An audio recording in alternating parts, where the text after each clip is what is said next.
the inside of Coates. Parker gets too heavily involved. And that's Whitehead and Coates.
Good evening and welcome to round 7 of the Virtual Reality Racing Club GT4 eSeries, sponsored by MSL Motorsport Consultancy. My name is Steve Proudley, I'm your commentator for the evening, and I'm joined tonight by Martin Jones. Good evening, Martin. Good evening, Steve. How are you? Very well, thank you very much. Looking forward to some exciting racing this evening. A little bit different to what we've been used to in the last 6 rounds. We are at the legendary Nordschleife this evening, so yeah, it's going to be different, isn't it? This is it's going to be a long, old, interesting race here. One of the cathedrals of motorsport, and we're talking about an 8-minute lap here. So. Guys, there's going to be no +1 lap after each race. Qualifying will be pretty swift on I think it's going to be a 1 lap. Yeah, that's certainly going to. It's going to make the qualifying very, very interesting for the guys, because as we've seen in practice, just looking at the timings we had earlier, we had laps of in the region of 8 minutes 36, 37, and some of the lads lapping in the 8-minute 50s.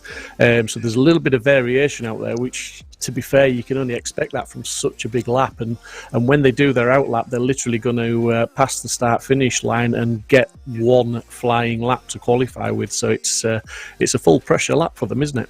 Absolutely. They've got really the concentration level in here anyway is really incredible, as it's one hell of a circuit.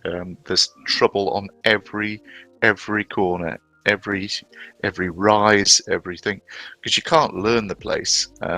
It's well, I'm coming to you from the Isle of Man, where we have the last of the great mega road circuits, the TT circuit. Yeah, and just looking at the last round at Monza there, Martin, and we saw Kletzer take pole position in qualifying, and then in the first race, Dave Marshall took the win from Rod Butler and Jack McIntyre. In race 2, Max Edmondson, Konstantin Kletzer, and Harry Omerod was third in that. So Monza was very exciting, wasn't it? And it sort of, I won't say it shook the championship up, but it just really maybe cemented Dave Marshall at the top of the championship, really. Yeah, it just showed how good Dave is at winning championships.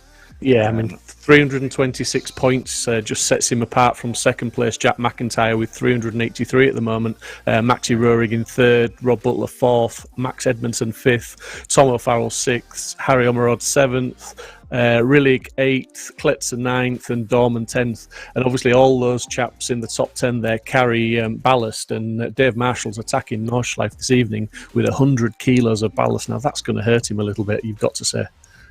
Yeah, I think he's taking his mate out with him in the car. Yeah, absolutely. It realistically is. I mean, look at this. We've got 15.7 miles of the circuit for each lap, 25 kilometres, and as you say, that's going to take some serious levels of concentration around there. And it's interesting, when you said it's very, very difficult to learn this track. It is. I mean, from a personal point of view, I've done many laps on here on the sim, and you literally have to break it down into sections and just make the sections. I found I made the sections a little bit bigger every time I did a lap. And just tried to take in a bit more, but it's still full of surprises every single lap. Just a slightly different line can throw up a different challenge and a different reaction from the car. Yeah, absolutely, and it is used in a fairly reckless way by pay and drive and die on the gate. So it's one hell of a place. Yeah, I think we've all seen the YouTube videos of the tourists driving around the Nordschleife, and some of their everyday cars coming to a little bit of grief in the Armco and picking up some huge repair bills on the way as well. The guys are just getting out for qualifying now, and quite literally they're just going to have to sort of take the outlap fairly steady, because nobody wants to make any mistakes, nobody wants to pick up any damage. But you do want to get some heat into those tyres, you want to get things warmed up, you want to get a feel for the track, because there's nothing worse than going around a bit too slow. It does affect your rhythm, you need to be in the zone, as it were, when you cross that line to start your flying lap. But yeah, I mean, there's certainly high levels of concentration required this evening. Yeah, and for us as well, I think. Yeah, absolutely, and a lot of fill time as well while these guys are on this outlap, as we were discussing off air. It's it's a long time to wait, and thanks to Mike. Yeah, we've got some just to talk about the prizes we've got this evening. First prize. Go on. You can explain. I've been dying to ask you, and just improve my ignorance on the prizes here. Go on. Yeah, well, I mean, I can read the list here, Martin. I'm not sure I can explain too much, but first prize we've got the OBP Esports pedals. It's not some pedals I've used with those, so I can't tell you how good they are, but I would imagine they are an exceptional quality pedals. And we've got I love OBP, great company. Absolutely, and I've got SteelSeries Artcis Pro headset as second prize. Now I can comment on those because that is the headset I am currently using at the moment. Third prize is 6 months Pro VRRC membership, which is a great prize because it'll help get you involved with this community and keep the driver involved with this community and keep challenging for more race wins. And then fourth prize, we're looking at 2 1-hour VRRC sim sessions, and fifth prize, a 1-hour online pro coaching. A couple of the lads that are on track this evening do some pro coaching, and they are pretty quick boys, certainly. Yeah, no, that's a great prize list. Thank you for everybody who's got involved. Yeah, it's absolutely awesome that the sponsors get involved, and put these prizes forward. The chaps are, they're not just racing for pride; they are racing for prizes. And we've got some fantastic sim drivers, real-world drivers. We've got a really good mix on the grid, and that really shows when you watch the quality of the racing. And if you are new to us this evening and you are watching this for the first time, please be sure to check out the VRRC YouTube channel at some of the past videos, because there has been some absolutely epic racing. I mean, just last week at Monza, we were on the edge of our seats for the whole of the 2 races. It was absolutely awesome. I think that was a baptism of fire for you. Absolutely. It's just that second. The first race was as bad as the second one for excitement. Michael Yao did very well to keep up with it. Yeah, absolutely. The drivers certainly keep Mike Yao, Simply Race, our producer that brings these brilliant pictures for us, keep him on his toes, trying to keep up with the action, because there usually is quite a lot of action. And as I say, last week there was certainly plenty of it, and it was wherever you looked. We were looking at the timing screens, and wherever you looked there was a battle, and these guys are often only a tenth or two apart as well, aren't they? Yeah, absolutely. I don't think anybody's in danger of being lapped here, that's for sure. If they are, they're having a bad day. Yeah, absolutely. I mean, I'm just wondering how tight qualifying is going to be, because you've got to say, when you're thinking you maybe, I mean, we're looking like we've got 24 minutes of qualifying left. So at most, they're going to get a couple of laps in. Because that's a lot of fuel to carry to do more than that, before you start impeding your overall speed as well. But how hard do you think they'll attack the lap on qualifying? Because obviously you want to get a banker lap in, but when the lap's so long, it's difficult, isn't it? Do you know what, and going back to the analogy with the Alaman TT, there was one, the great Joey Dunlop used to ride in the middle of the road and pick his bends. Yeah, and I think that's what these guys are going to do, is really just keep it in the middle. Don't be too bold. Try and remember where you're going.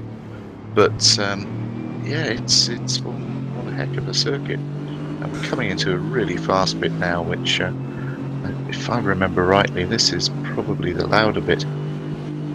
Yeah, absolutely. You're pretty much flat down here into this left-hander, and you're keeping it flat round here before it goes to the right. And again, it's still flat all the way around to the right before you come to what is the left-hander, where I'm not sure in the GT4 because I've not done a lap in it, but I know in the GT3 you do lift off ever so slightly on this next left-hander now, just to keep the nose tucked in a little bit. Otherwise, you can run wide, and that Armco is pretty hard. Yes, it's very, very unforgiving and not often replaced. Yeah. I like in the graphics that they've actually got shiny bits where they've actually copied the replacement barriers. Yeah, absolutely, and everybody or most people will recognise the next corner coming up as the car tucks into the banked curve here. This is obviously, I think this is the corner that everyone thinks about at the Nordschleife. Yeah. Oh, whoops. Oh dear. I think Paul Laramie's had a moment. Oh. That's not what you want on your outlap, and certainly looking very second-hand now, that BMW. He's looking a little bit rippled and a little bit scratched, and hopefully it's not going to have affected his performance too much, because unlike most of the other tracks, you can't really just escape to the pits tonight because the outlap is so long. I think he'd be parking that tight to the wall in the Hertz rent-a-car return. Yeah, nothing to see here, so just take the keys. Move on. But yeah, I mean, this part of the track is it's interesting as a driver now. I mean, the whole track is interesting, but this pit in particular becomes very technical, and it's very, very flowing, and you can make a lot of time up in this section of the track, because you can just, you see Laramie's going very wide there, not the ideal line, just letting the Mercedes run underneath him. But yeah, when you get to these flowing parts, it's really important to make this section, as all sections, but more so to make that count as someone's getting it. Kenny Press just getting a little bit sideways. I just lost it off there. Just got to know where you're going. And the Chevrolet and the Mustang, they're going to be a handful around here. Yeah, I mean, Rich Hayden was demonstrating some drifting qualities last week at Monza. I'm not sure he's got enough room and enough forgiveness in the circuit to really try that this week. The runoff areas, as you can see, are very, very limited, and some of the curbs are very, very steep, so you don't want to be flicking the back end into those, because it will unsettle the car and it will flick you into the Armco, causing damage. Oh, no. They're brutal. Absolutely brutal here. That McLaren should go well here. Lovely handling bit of kit. Yeah, the McLaren certainly looks at home when it comes to the the faster corners and the longer straights. It certainly hugs the tarmac very well, and the straight's going to be interesting. As we said earlier, some of these guys are carrying quite a lot of ballast. Dave Marshall, 100 kilos of ballast. So if someone's tucked up behind him in the slipstream on one of those straights, I'm sure they'll be able to take advantage of the situation. Well, look at the timing board, and we've got Maxi Rolig. Seconds ahead Dave Marshall. Yeah, I mean, Maxi Rurik there's done an outlap which is faster than some of the guys flying laps in practice. Such is the pace difference, and that's not it's not a reflection on ability. It's just the nature of the track. It's just such a long lap, one mistake, and that's it. You've added 5-6 seconds to your lap, as we see the BMW fishtailing out of the first corner, just maybe putting a bit of extra heat into those rear tyres. That looks like it's been somewhere it should have been. Yeah, it looks like it's been modified ever so slightly, but he's on his flying lap now, and he'll be looking to try and put a good lap in as he's going through the arena section there. Yeah, absolutely. The minute difference. I think that this is the lap that we'll get a good representative time from everybody. And oh, there we go, Rich Hayden. He's fighting the brute around the place.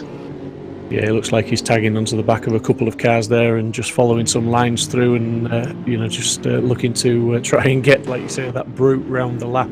And he, in that car, he will do well to take your advice, I would think, Martin, and just really look to point it on the black stuff, not take too much curb, not push it too hard, maybe break that couple of feet to a little bit earlier, just to make sure he's gonna hit the corners and actually get through the lap.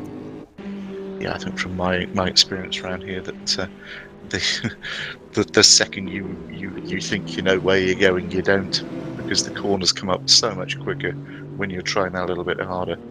Well, that's it. And when there's no runoff and the corners are so tight, and it's fast and furious in some sections of the lap, if you just outbrake yourself ever so slightly, as we see Rich Hayden and the McLaren there just taking a very wide line.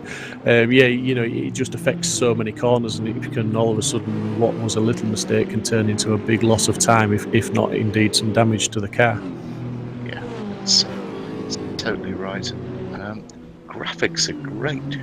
The autumnal colours and the trees are very, very good, and all the graffiti there, and little shrines to the 200 plus people that have lost their lives at the circuit.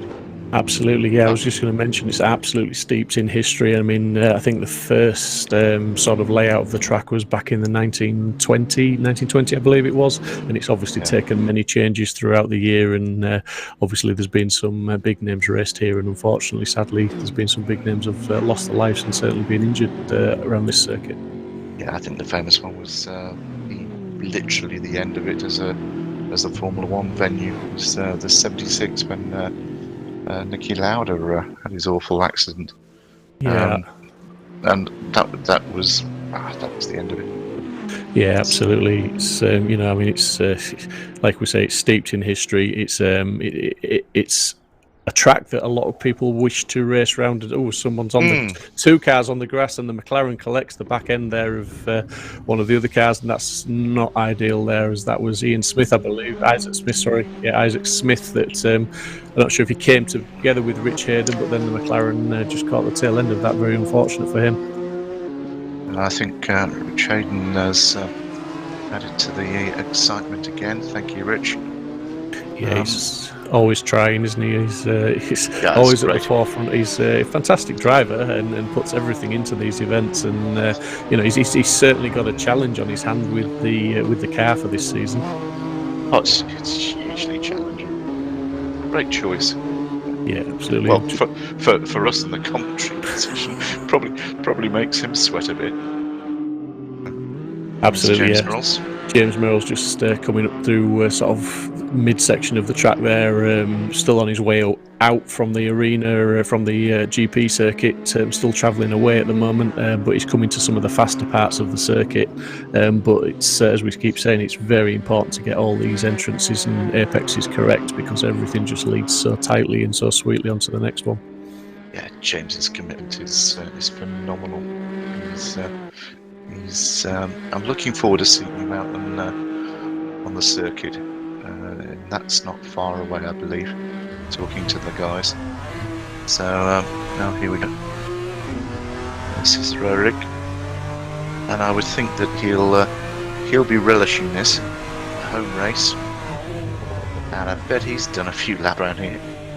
Yeah, I bet he has, and then as he just throws it in there, and it's so important to get that corner bang right, because if you run wide in that and it throws you out the top, it can cause all sorts of issues for you and cost you a lot of time and damage to the car.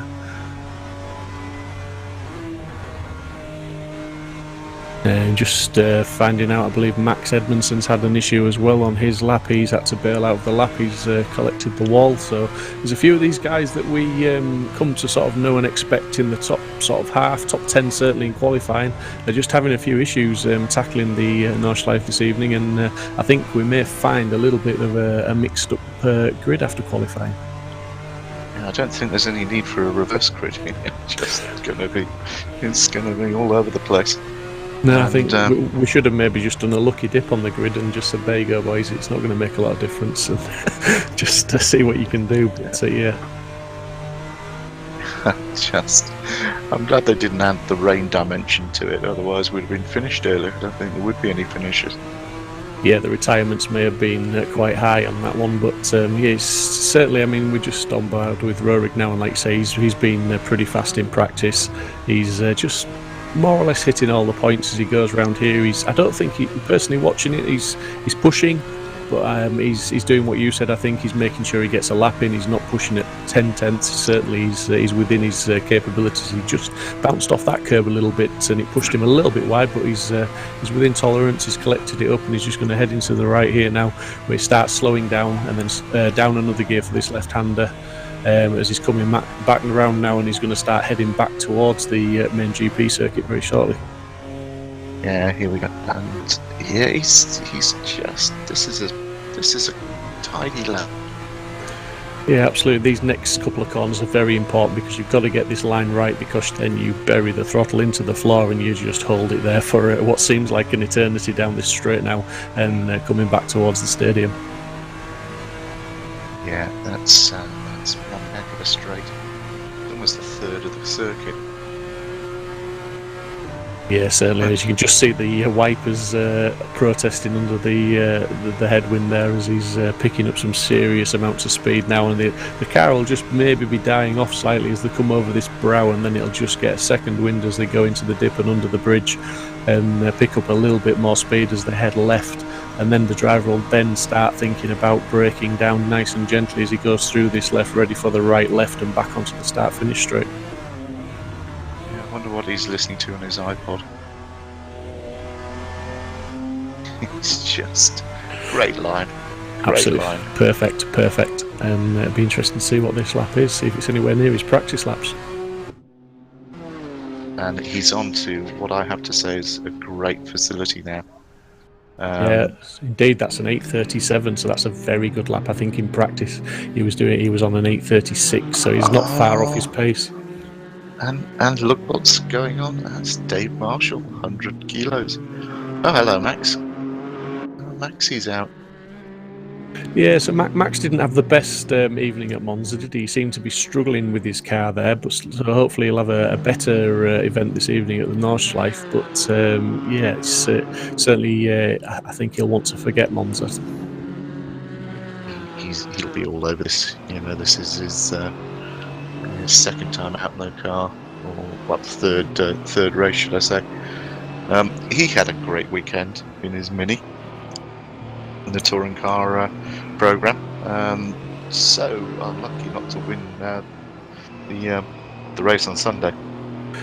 Yeah, absolutely. So obviously coming into this event on a little bit of a high after the real world antics in the Mini. Yeah, talk about high. Alex Stoff-Jones had a fantastic weekend. Career first win, second position, 5 trophies for the team, and so we're very happy boys over the weekend. And yeah, if anybody doesn't, I mean, MSL Motorsport Consultancy, you need to look them up on Facebook, Twitter, all the sorts of social medias, and give them a follow, because you can follow some of these real-world drivers in the real-world antics. And like myself, I was receiving updates over the weekend as to how these guys were getting on. And as Martin's pointing out there was some great success for some of the drivers this weekend. Yeah, just love them. All thanks to our media guru, and Phil Thompson does a fantastic job for us, and under difficult conditions with Brendan and I. So yeah, hats off to you, Philip. I know you're watching. Yeah, interesting, the qualifying, how it's panning out. We've got Rurik with an 8:37.96. We've got Marshall 1.1 second back. We've got McIntyre 1.3 seconds back, and then we've got Rillig 2.1 back. So, I mean, those top four are all, they're the two teams that are battling out at the top of the Teams Championship, as well as Marshall battling out at the top of the Drivers' Championships, and they're all pretty close together. Realistically, a lap of this length, and they're within sort of a couple of seconds of each other. That's as close as you're probably going to get it around here. I think it's a Bavarian benefit race, this one, by the look of it. Hats off to Alex. The Aston Martin have got a facility here just under the castle in the industrial estate there. They do a lot of product evaluation and testing here, which is quite interesting. And just looking at the Dorman, it's a 10-second gap. I thought the McLaren would be good here. Yeah, just reading some of the YouTube chat. We've got Marcel in there saying really go, go, go. We've got Gorilla Mods who've produced some fantastic mods for the community, but they're saying Adrenaline Esports for the win. Paolo says hello there, guys. Marcel, Timo, home race for our guys. Go really, go Maxi, go Adrenaline. So yeah, certainly, like you say, it's the Bavarian benefit race, and they're all they're getting some support from the countrymen. So it's certainly it sparks some interest with the viewers. Excellent. No pressure then. Absolutely, yeah. And we're on with Andres Rillig. Again, taking a sensible line, not attacking those monster curbs. No commentators curse at the moment, but that is quick. Yeah, I mean that's the thing. They've got their banker laps in now. Certainly, we're looking at the top five. Toth Jones is 4 seconds off in fifth. I mean that's still respectable, to be fair to him, because the next closest one is Dorman, who's 14 seconds back. So the top five, really, I would say, could probably go out on this second lap and look to attack it a little bit more if they wanted to, and just take maybe not more chances, but just push that little bit harder, maybe. Yeah, totally. They've got, as you said, they've got the banker lap in, and I'd go for it. Not that it is going to stop any of these guys right down the field here. I've never seen a spread of times in this championship like this. No, absolutely, but like you say, it's just the track distance that brings up these timings, and you're probably not going to see many times within a tenth or two of each other in qualifying, but certainly to do a lap around here and be sort of within a couple of seconds is still pretty impressive. And again, on the YouTube chat, Aaron Walker, good evening, buddy. Hope you're well. Be interesting to see how hard the top sort of 5 or 6 are pushing. Certainly Marshall, will he be bothered about trying to push for that pole position? Well, yeah, he's a racer, isn't he? He'd like to take pole if he could. Bearing in mind he's got 100 kilos of ballast on there, he's doing pretty well in second place. His teammate Jack McIntyre, he'd want to put one over on Marshall, wouldn't he, just to get in front of his teammate on the grid, certainly. Of course, bragging rights in the bar. That's all about it with the teammates. Dave, just hearing that Rillig's had a bit of a moment. Yeah, and he just entered there a little bit too high, in my opinion. A bit lower down, and he maybe could have pushed a little bit harder through there. So maybe he's just composing himself and just trying to get back on the pace and get back in the groove. It could be that, as you said, he's pushed it. I mean, the other thing we haven't mentioned is the tyres, because under a lot of race circuits, you get a long straight every sort of 10, 20, 30 seconds or so at most, whereas around here you can be in twisty corners for what seems like minutes, so the tyres aren't getting much of a rest. So I'm wondering how much the tyres will go off, and on this second lap, is that affecting them? Are they going to get a faster lap? Are the tyres going from under them? They're bound to. I think there's, how many corners that they're going to last is the question. Certainly, my experience of hire cars, they do about one lap, and then you've got to give them back. Yeah, I hope there's no hire car companies watching, otherwise you've just been blacklisted around the Nordschleife area. But yeah, certainly, I mean, we're just on board with Merrill's now, and he's sort of 15.5 seconds away from pole position. Again, he'd be 7th on the grid. To be honest, yeah, he'll go around. He'll be trying. He'll certainly want to improve on that time. But 7th place, it's not looking too bad for the start. And to be honest, with these guys on the grid at the moment, looking at a 30-minute race around the Nordschleife, there's going to be opportunities to make positions up. It's so hard, like you said at the top of the show, to try and learn this track, to get every corner perfect on, the probably sort of 4 laps we may be expecting tonight. It's going to be a tall order to remain perfect, squeaky clean all the way around, isn't it, without offering any opportunities to your rivals. And it's a different dynamic from the start. There's no need to be first into that corner. There are so many corners to make it up, and there's so many places for errors. This is going to be. I don't want to point out the obvious. It's going to be between the top 5. I think they're the only guys who have really got a grip of it. And then some interesting racing. If you look from 6th down to 11th, there's a bit of a spread there. There's 10 seconds, but it's going to be. Let's see what the race brings. 3 minutes of qualifying to go. Yeah, well, I mean, that's it. When the lights go green and they all head into that first corner, it's going to be very difficult in respect that they.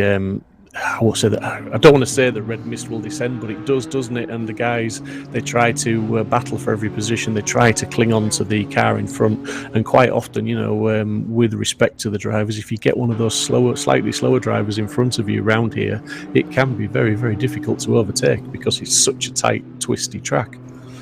Yeah, you can make yourself wide here, that's for sure. Yeah, and I mean the other thing is, I mean, it's almost like we say at the start of endurance races, it's not won in the first corner, it's not indeed won on the the first lap sort of thing. But it's almost like we are using an endurance circuit for a sprint race, so it's almost like it's still got to go steady. It's not going to be won in the first corner.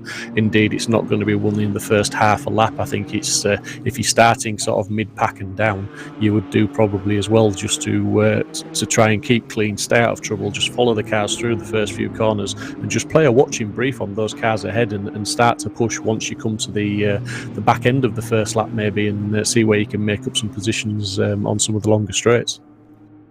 Yeah, that's sound advice. Let's see what happens. the best laid plans. Emmanuel Vinks in the chat, and he says he's just shouted out in capitals adrenaline, P1 and P2 today. So Emmanuel's obviously supporting adrenaline as well, and as we said earlier on, the support is certainly there for these guys this evening. I'll tell you what, it's the racing drivers, they're just going to get stuck in. Okay, 150. That should pretty much it. And look at that at the top there, less than a second. That is brilliant on a circuit this long. Yeah, as you said, Jack McIntyre has gone. Have some of this, Dave. Yeah, I was just going to say that's it, isn't it? McIntyre's gone for that. He was going for pole, obviously, but he's gone for P2 at least, and he's got in front of his teammates for the bragging rights as the clock ticks down to 1 minute 20 seconds left, and we're seeing some of the cars now bailing out and entering back into the pits. That was a very brief 30 minutes, wasn't it? I'll be sweating like Olympic athletes now. They won't be liking that. But just seeing there that obviously some of the drivers have succumbed to track limits as they don't have a best time on the board.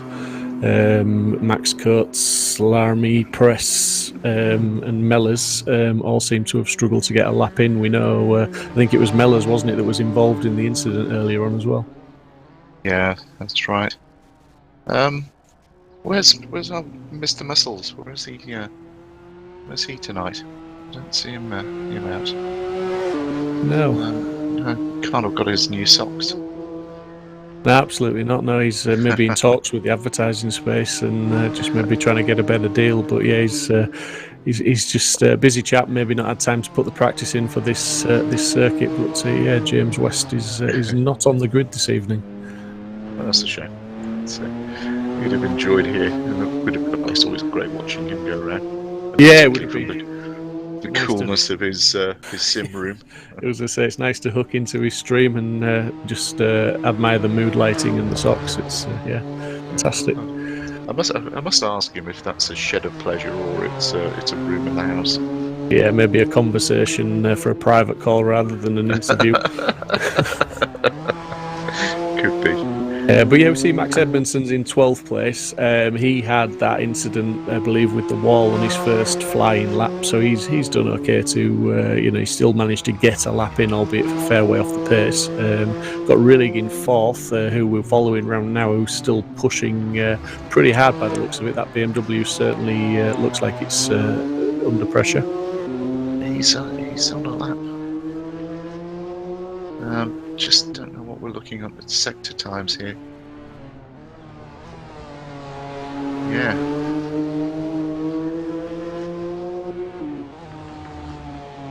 So Right. we're looking at Rillig, and we believe that he's the last man out on track who is actually on a lap. So we'll follow Rillig round and just see what he can do as the clock has wound down. It has hit 0. So Rillig will be the last man to complete his lap, just to see if he can improve from 4th place, 2.9 seconds back, to see if he can get in front of Marshall, McIntyre, or indeed Rurik. Yeah, that's. He's going. I was going to say he's pushing, but he's on one of the faster parts of the circuit, so the car didn't look to be protesting too much, but he was certainly he was pushing that BMW hard. As we just see him there, and we're just sort of riding at the side of him at the moment with this through this flat left-hander into this next left, which is maybe a slight lift if you get the line slightly wrong, flat if you hit it correctly. And coming into a reasonably heavy braking zone now to the right-hand side. Yeah, just keeping it fairly tight now and hammering it hard up over this small crest into the carousel. They've been looking for a slingshot through the carousel now and trying to get on the power as he comes out. Looks to be a very nice line through there. Yeah, he's just obviously we'll have to wait to see, but it does look like a cracking lap. I believe this will be his 3rd lap, won't it? He'll have got through. Well, with his out lap, he'll have got. Well, this will be his 3rd flying lap, in fact. Yeah, it's sneaky. Which is interesting because obviously, if this is his 3rd flying lap, which we believe it potentially is, obviously in those early laps where he's only 2.9 seconds off pole, he was obviously carrying a lot more fuel. Yeah. He must have been fueled up for this, and technically, if he's light and he's kept his tyres in, he should absolutely fly. But no, I don't think he's just looking for some information here, but not sure. I think he's may have missed. Oh. Took a lot of curve there, but he's still. A lot of curve. He's having a good go at this. Yeah, he still thinks there's an opportunity to make time up. I mean, it may be that he's maybe slightly down at the moment, but he may obviously as a driver he may know that in the latter part of the lap he lost time on his best, so he's got areas to improve. So he's going to keep pushing all the way through. Yeah, well, he's racing national pride here. He wants to be up there. He wants to win this. Yeah, well, his teammates on pole position as well. So it's not just about national pride; it's about team honours as well. yeah, bragging rights in the bar. Absolutely. McIntyre's managed to do one on Marshall, so Rillig will be trying to get that pole off his teammate as well. as he's coming now really to the homeward stretch of the circuit. He's going to go around those right-handers, bury that throttle into the floor, and just literally sit there and wait for the next corner, because this is one hell of a long straight. Yes. We're not far off learning what he's done. No, and he's just going to be pulling up the hill now, and the engine revs will just die off ever so slightly as he comes up there. But once he crests the brow under the bridge, it'll start to pick up again. Just goes into the left-hander, and then he's going to go into the right, then left again, and into a braking zone, reasonably heavy braking zone. Yeah, it's here we go. Into the last left, onto the onto the new part. Yep, start finish, and we will now find out what his lap time is. And he does improve. Yeah. He's gone faster than Marshall with an 8:38.4. So still almost a couple of seconds off his teammate, but an improvement nonetheless, and just advantage Rillig over Marshall. You know, that did look quick. It was a very nice lap. I mean, we've got Maxi Röhrig in pole position with an 8:36.255. Alongside him, Jack McIntyre, second row, Andreas Rillig with Dave Marshall, third row, Toth Jones with Kletzer. Then we've got Andy Dorman, and we should wait for the screen to refresh for me. It works all kinds of wizardry. Yeah, it was sorting itself. Oh, here we go. Andy Dorman, Max Edmondson, who we know collected a wall on one of his outlaps. Then we've got James Merrills, we've got Mika Rask, Harry Umrod, Andy Carroll, Tom O'Farrell, Rich Hayden in the Mustang down in 14th. So he's in for an exciting race in the Mustang. And then we've got Kenny Press, Mellors, Lamy, and Thorne rounding out in 20th place in the Mercedes. Yeah, great effort. Kat MP sends her regards and apologies. I think she's been delayed by the fact that the UK is getting back to its usual traffic chaos, which is a real shame. Yeah, absolutely. Again, Kat. Yeah, I mean, what can we expect? I mean, what's going to happen tonight? I mean, is it going to be a race of attrition? Is it going to be that the lads get away clean and basically it's nose to tail? We're going to find out very, very soon. Yeah. Top 5. It's going to be a squabble for the first half lap. I think the top 3, top 4 will disappear, and it's going to be it's going to be interesting racing it back a bit. But yeah, mistakes. It's if you start pushing, and as our friend said on live comment, adrenaline, and you're a racing driver. That's what you live for. That's the buzz.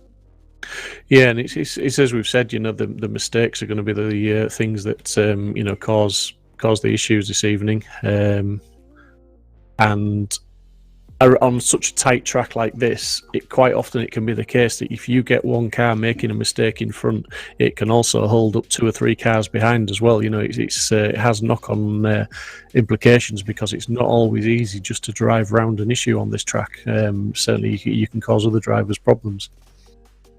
Yeah, we saw that with the Lauda crash back in '76, with those iconic images that people still drove into him in the middle of the road.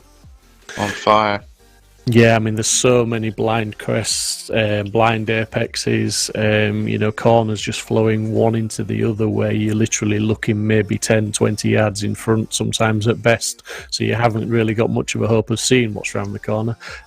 Hopefully everybody keeps it pointing the right way. We don't want to see any incidents. We just want to see nose-to-tail racing.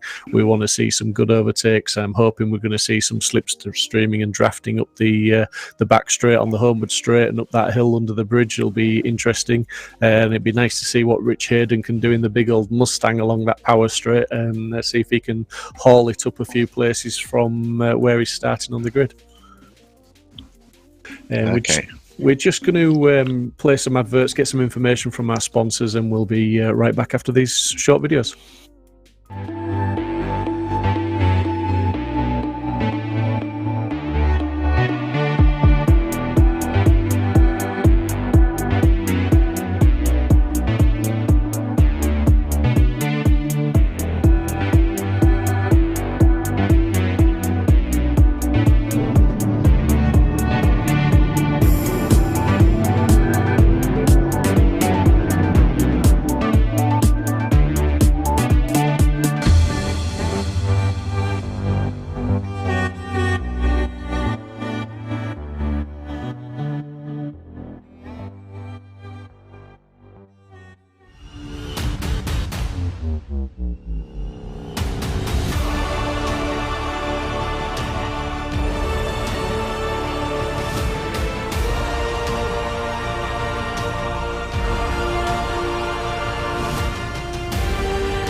Well, get your drinks ready, get the popcorn out.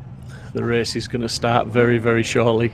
We're going to see these, I believe it's 19 cars, take to the Nordschleife for 30 minutes of racing as we're going to the red lights now. Here we go. And go, go, go. Well, lights out and away we go. What the anticipation there as those lights held those guys for quite a long time. They held them for a long time. That was a bit cheeky. For a long time, but down to the first corner now. It all looks relatively clean at the moment, side by side. No one making any silly moves. The two Adrenaline Motorsports guys eyeing up the 1010 car there and looking to maybe try and squeeze in, but it's all pretty much line astern as they go through there.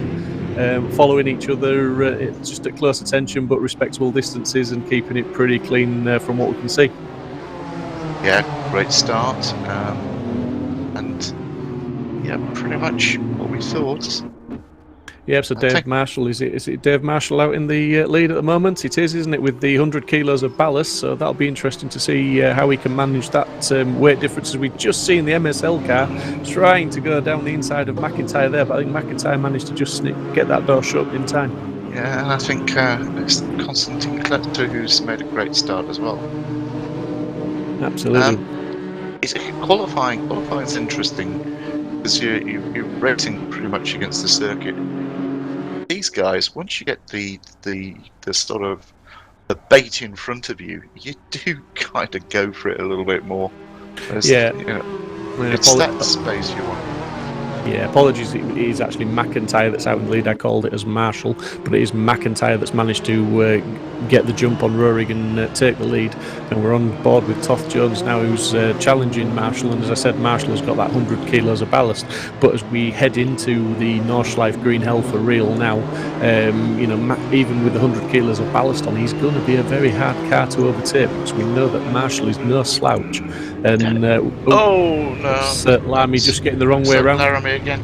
Yeah, and as we said, it's very difficult for anyone to see what's around the corner, so did very well to avoid him there. Yeah, great graphic this. Yeah, it's looking like Marshall's getting a little bit fruity behind Rillig as well, and he's sort of putting him under pressure in the early laps. And I know they've just come straight off the back of qualifying, but some of the guys will take a few moments just to get back up to speed after the short break on the grid. Well, you are working hard in these rigs. There's no doubt about it. It's a good workout, and you do need to hydrate. And this is no easy place. You lose the concentration, and you are in the boonies. Yeah, on board with Max Kurtz now as well, up behind Tom O'Farrell in the McLaren, who's behind Rich Hayden in the Mustang. So they'll be looking for the slipstream here, because this can be an overtaking opportunity down here, albeit you've got to be a lot closer than Max is at the moment, and you've got to be pretty brave because it's a very fast left-hander. Like something went off there quite heavily. Yeah, Marshall's still applying the pressure to Rillig. He's staying very, very close behind that the other BMW there. So it's BMW, and BMW. So it's the home mark is doing very well on the circuit this evening so far. But Marshall is looking, he's pushing Rillig there, almost looking like he was going to try and nip onto the inside. But again, Rillig just kept his line, turned in and blocked that move. Certainly wants this. Dave Marshall knows that there are good championship points here to be had. Yeah, absolutely. I mean, Dave Marshall is leading the championship at the moment from Jack McIntyre. Roerig is in third. Rillig is down in eighth. So championship-wise, Rillig will still obviously be working for points. But it has to be said at this stage in the championship, he's on 191 and Marshall's on 326. He's not really a contender to take the fight to Marshall in the championship, but obviously they're racing for honours this evening. Yeah, absolutely. He's side by side there as Marshall. Oh, he's got him. He's managed to put that move on him. He got on the side by side and he was on the inside for that bend, and there was nothing really could do about that. And Marshall now is going to be looking to pull away, and indeed he's I won't say he's got a gap, but it's the biggest gap it's been on this lap so far. Yeah, I was one eye on this scrap that was going on, because I could see from Max Coates on board that he was catching the guys in front, and Rich Hayden. Oh, big mistake there from Carl. That's a shame. Yeah, and that's the issue.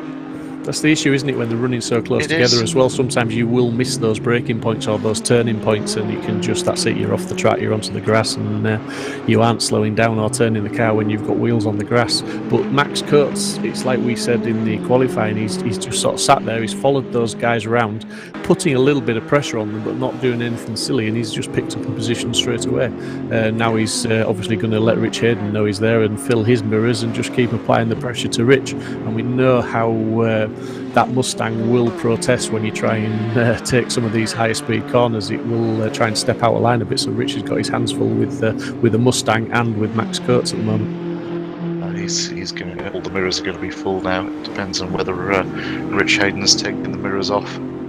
Yeah, absolutely. He's probably got his blinkers on and just looking forward. The McLaren runs really wide there. I mean, that is pretty much a flat left-hander unless you get the line wrong, which he obviously did then, and he ran wide. I'm not sure he connected with the barriers, but he certainly will have lost some time. He would have had to lift out of that one. This is a test day nightmare gaggle here. It's just there's a lot of racing going to go on here. Yeah, we've got Merrill's putting Edmondson under pressure, who's putting Omrod under pressure, and we're looking at Max Coates, who's spun in the carousel. And he's having to do the obligatory three-point turn to get going again in the right direction. Wasn't the plan, Max? I did ask him to take a shortcut.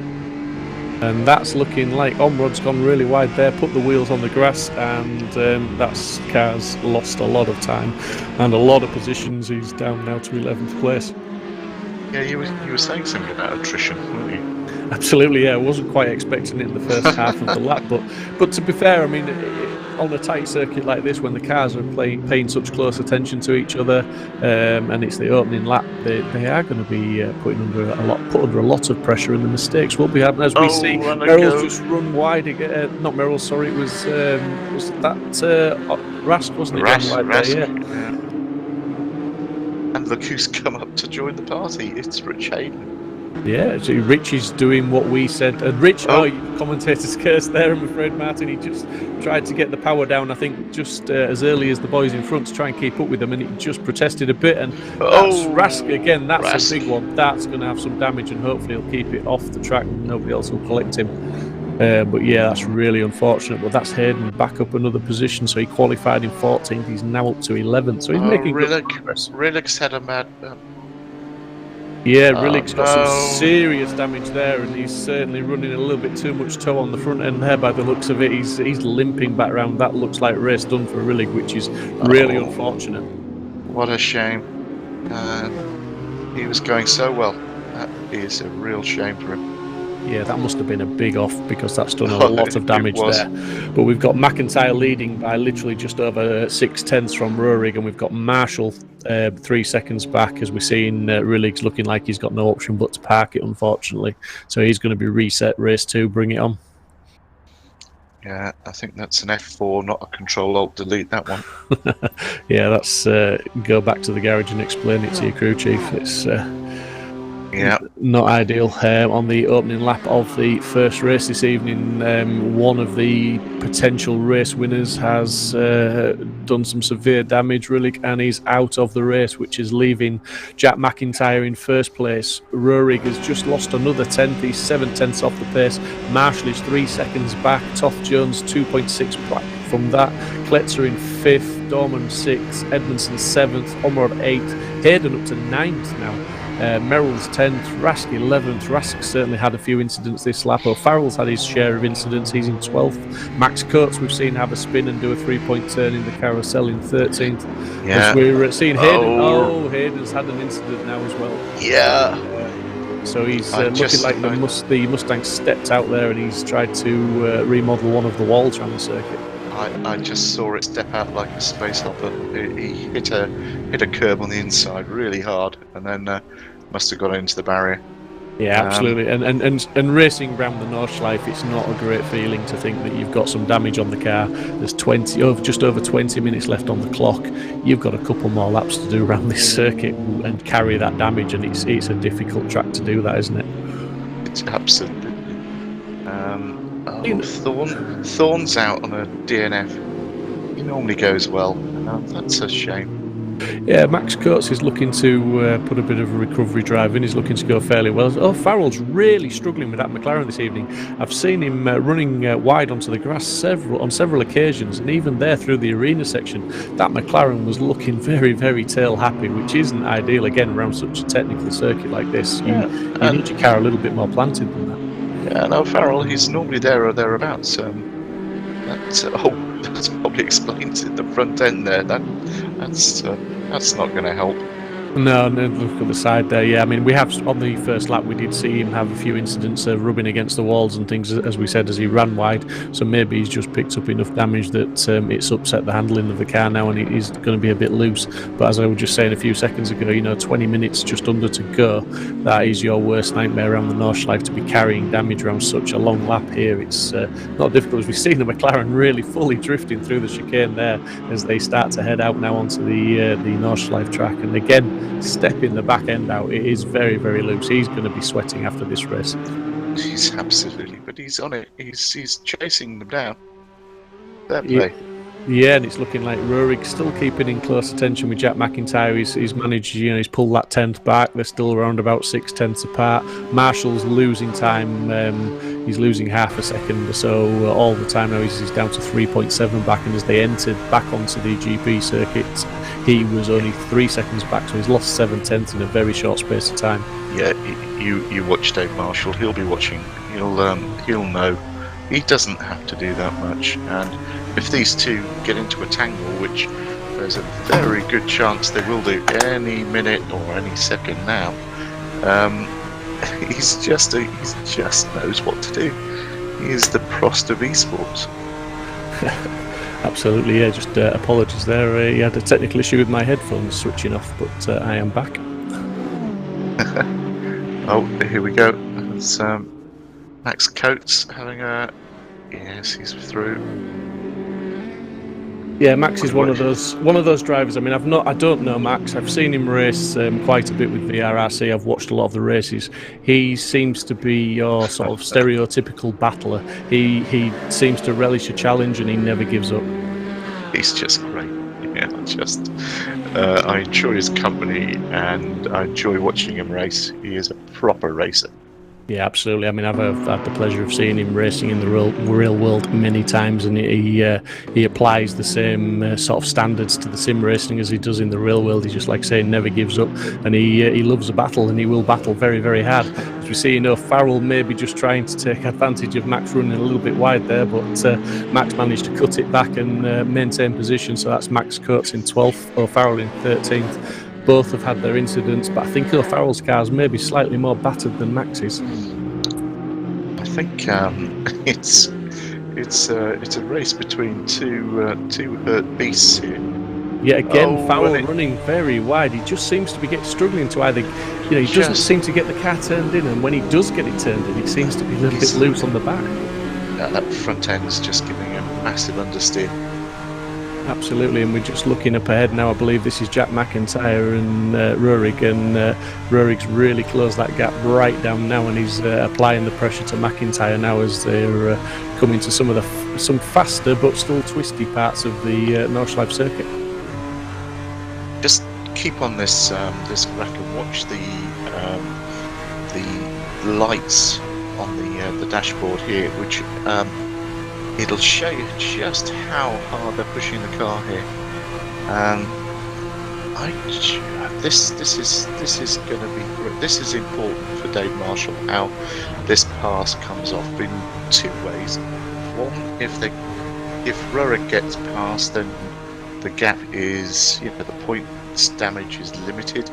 If they collide, then Dave Marshall's in a perfect place. He's 4 seconds behind and can avoid the collateral. Yeah, I mean, just watching McIntyre there, he's, Rurik's taking a much tidier line than McIntyre. I think McIntyre is being guilty at the minute of just maybe looking in his mirrors a little bit as well, but both taking the carousel very nicely there, and not too much time lost or gained there, but they're very good lines, and McIntyre got a good exit out of there and just maybe stretched a couple of yards on Rurik. But Rurik certainly, like you say, he's committed, he's putting him under pressure, and you can see the rev counter on the dashboard there was just blinking in frustration at wanting another gear, but it just wasn't worth changing. It just hung it there, kept the power in, and he's just coming to some of the very fast, very technical, but very, very crucial parts of the circuit now. Yeah, here we go, and you just saw Dave Marshall flashing in the background there. He's far enough away if anything goes wrong, which he'll like, and he's far enough away, got ahead of Toff Jones, who's having a very solid race in fourth. Yeah, and it's looking like Max Coates has broken. There's a mistake there. Just a mistake, yeah. And just looking at the timing, Max Coates has broken the toe of O'Farrell. O'Farrell's 14 seconds back now. So while we're watching this battle up front, Max Coates has got himself some breathing space. But yeah, Rurik is going for the win. It's his home circuit. He wants to get past McIntyre, and if he can, he's flashing his lights. If he can keep as close as he is, if he doesn't force a mistake in this part of the track, he's certainly going to be in prime position for a slipstream coming up the straight. Yeah. Edmondson, he's going well. That Audi is a great bit of kit in real life. A friend of mine's got a manual V10, bloody quick. Yeah, awesomely quick cars, and they sound very, very nice as well. Oh, they sound great. Yeah, as we see now, McIntyre's just coming into the next left-hander. They're almost back to the long straight and homeward bound for the stadium section. He's just going to have to keep it there, and it's looking like he's safe at the moment for the next couple of right-handers. Get this line right, keep it planted. It's never been more important for him with Rurik right up behind him, and you can see Rurik's keeping a pretty good line. Both of them have got a good drive out of there, but Rurik is now going to pick up this slipstream.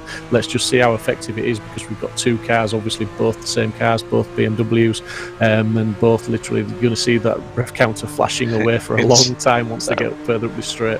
That was bouncing. He's got a toe now. This is going to be interesting. Oh, he's got him. He's got the lead, but he's still side by side, I think, as they come up here. It's just, is he going to maintain that lead? Is he far enough in front? And I think he is. I think he's virtually got the car in front of him now. Indeed he has, and McIntyre's had to drop back behind him. But that's going to, I believe the battle will go on to the start-finish straight now, and McIntyre may look to get a slipstream into turn one. That was a good, clean move, that fair play there. That was good racing. Oh! There's a problem. Yeah, McIntyre's gone into the pits. No. Rurik has just set the fastest lap of the race with an 8:38.4, so that's a pretty good lap from Rurik. Oh, I don't like that. That's such a shame for McIntyre. The system's picked him up on something. Must have been at the start. Yeah, maybe maybe he, a start infringement. Not quite sure. Well, he did take the lead, didn't he, from the start? So that tends to indicate, because he's done nothing wrong actually out there in the race. No, they were running some very, very, very clean lines and some really great racing from both those guys. But now that puts Rurik in a very safe and very commanding lead. Marshall 4.5 seconds back in second. So Marshall won't be too disappointed with second place with 100 kilos of ballast on board. He'll be pretty happy with that. Tough Jones, though, performance after he's some great driving, throughout the championship. Now up to third place. Jack McIntyre showing in fourth. I did say to Alex once you get used to winning, it really is addictive. Yeah, very much so. It's a great feeling, isn't it? You certainly want more of it. Yeah, exactly. And the results start to come once you've broken the duck. I remember when I was working with Mansell, and he was forever waiting for the day when he had some luck to win his first race, and then he couldn't stop. Still had his fair share. Oh, here we go. I was going to say Max Coates and Rich Hayden. That's an interesting pairing. Not one I'd want to get in between, I don't think. But it looks like Max Coates is. I'm not sure if he's defending or attacking at the moment on Rich Hayden, but certainly he's got the upper hand and he's in 10th place with Rich in 11th. I mean, to be fair to Rich, he's not having a bad race in the old Mustang round here. It's not. I think it will be the most difficult car on the grid to get around the Nordschleife at race pace. Would you agree? Yeah, but he's not finished yet, is he? No, he's attacking. He's attacking. He's tenacious. This is fun. As we said at Monza, it was the Rich Hayden show. Absolutely, and he's certainly, when they're on the circuit there, he's certainly managing to put pressure on Max. But I think Max might just have the edge once they start heading out now onto the circuit proper, as it were, and that Aston will start to pull away a little bit from the Mustang as, Rich is just running onto the grass there, and just using every inch of track and a little bit more.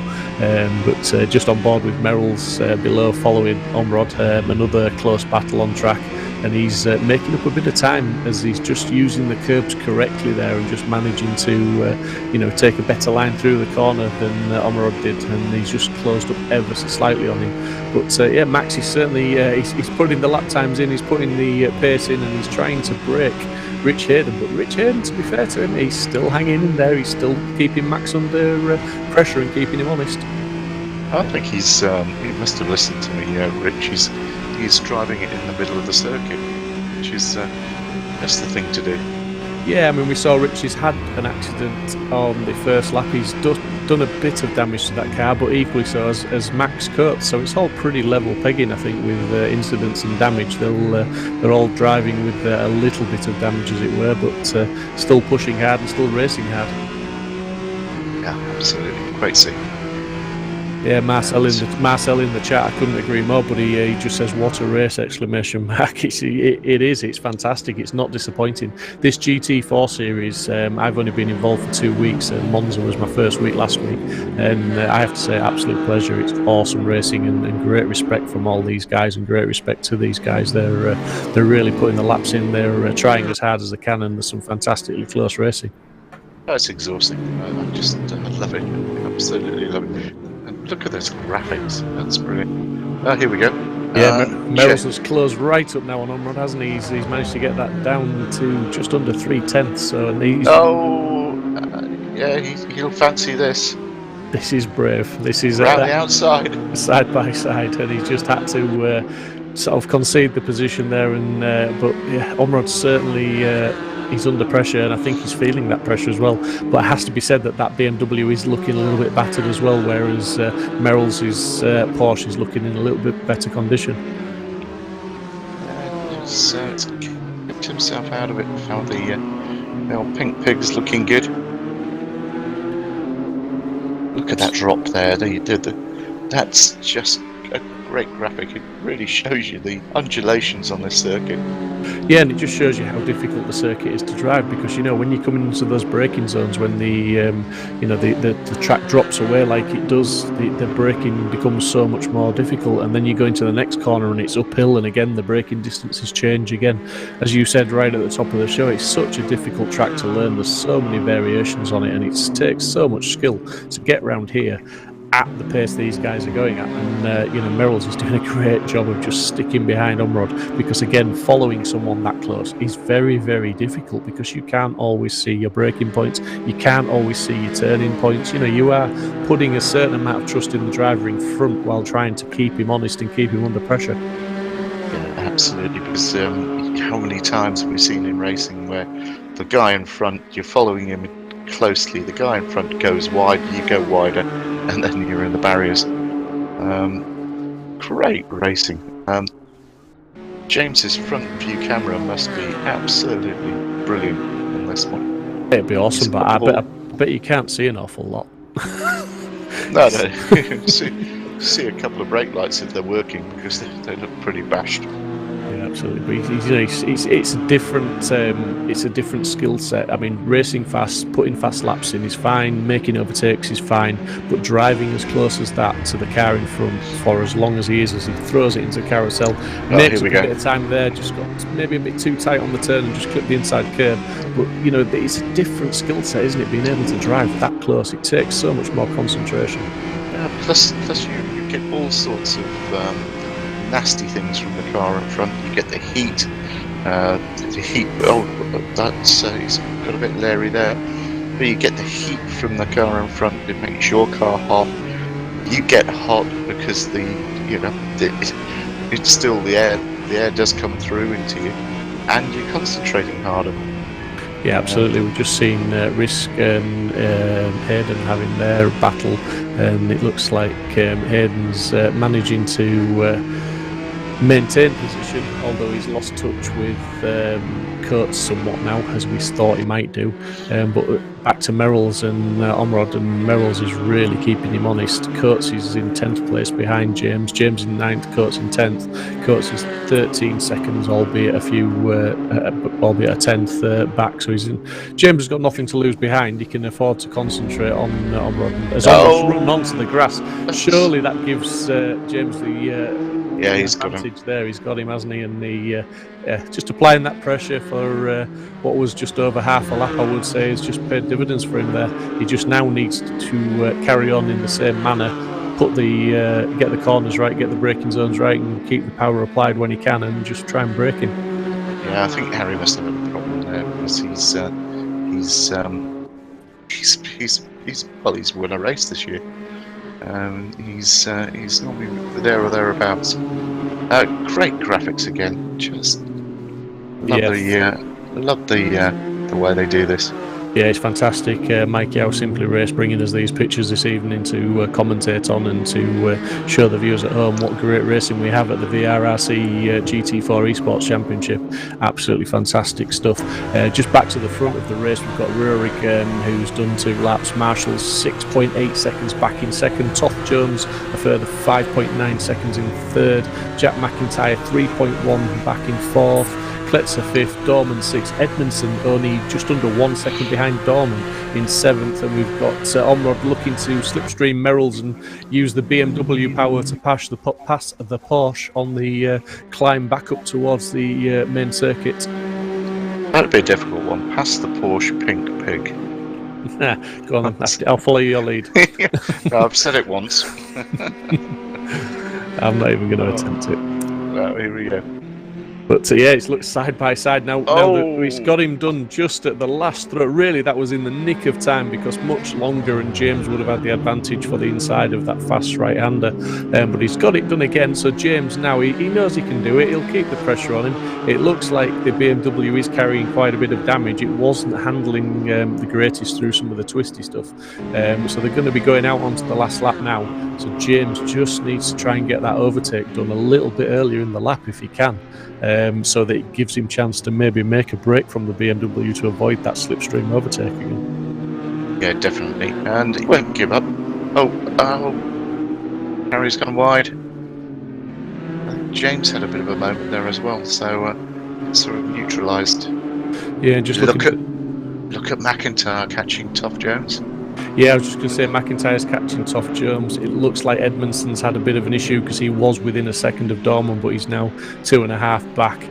But the main battle on the track at the moment is this one that we've followed for virtually a lap now, and it's James Merrill's on Harry Omrod, the Porsche against the BMW, and we saw the Porsche get through the twisty stuff faster, as he's already doing, applying the pressure to the BMW constantly, relentlessly, just keeping him honest. But then when it came to the power of the straight back towards the circuit and the stadium, the BMW just seemed to manage to, I won't say power past the Porsche. He didn't make it easily, did he, Martin? He used the slipstream, he got alongside, and he just did enough to get in front before they got back to the corners.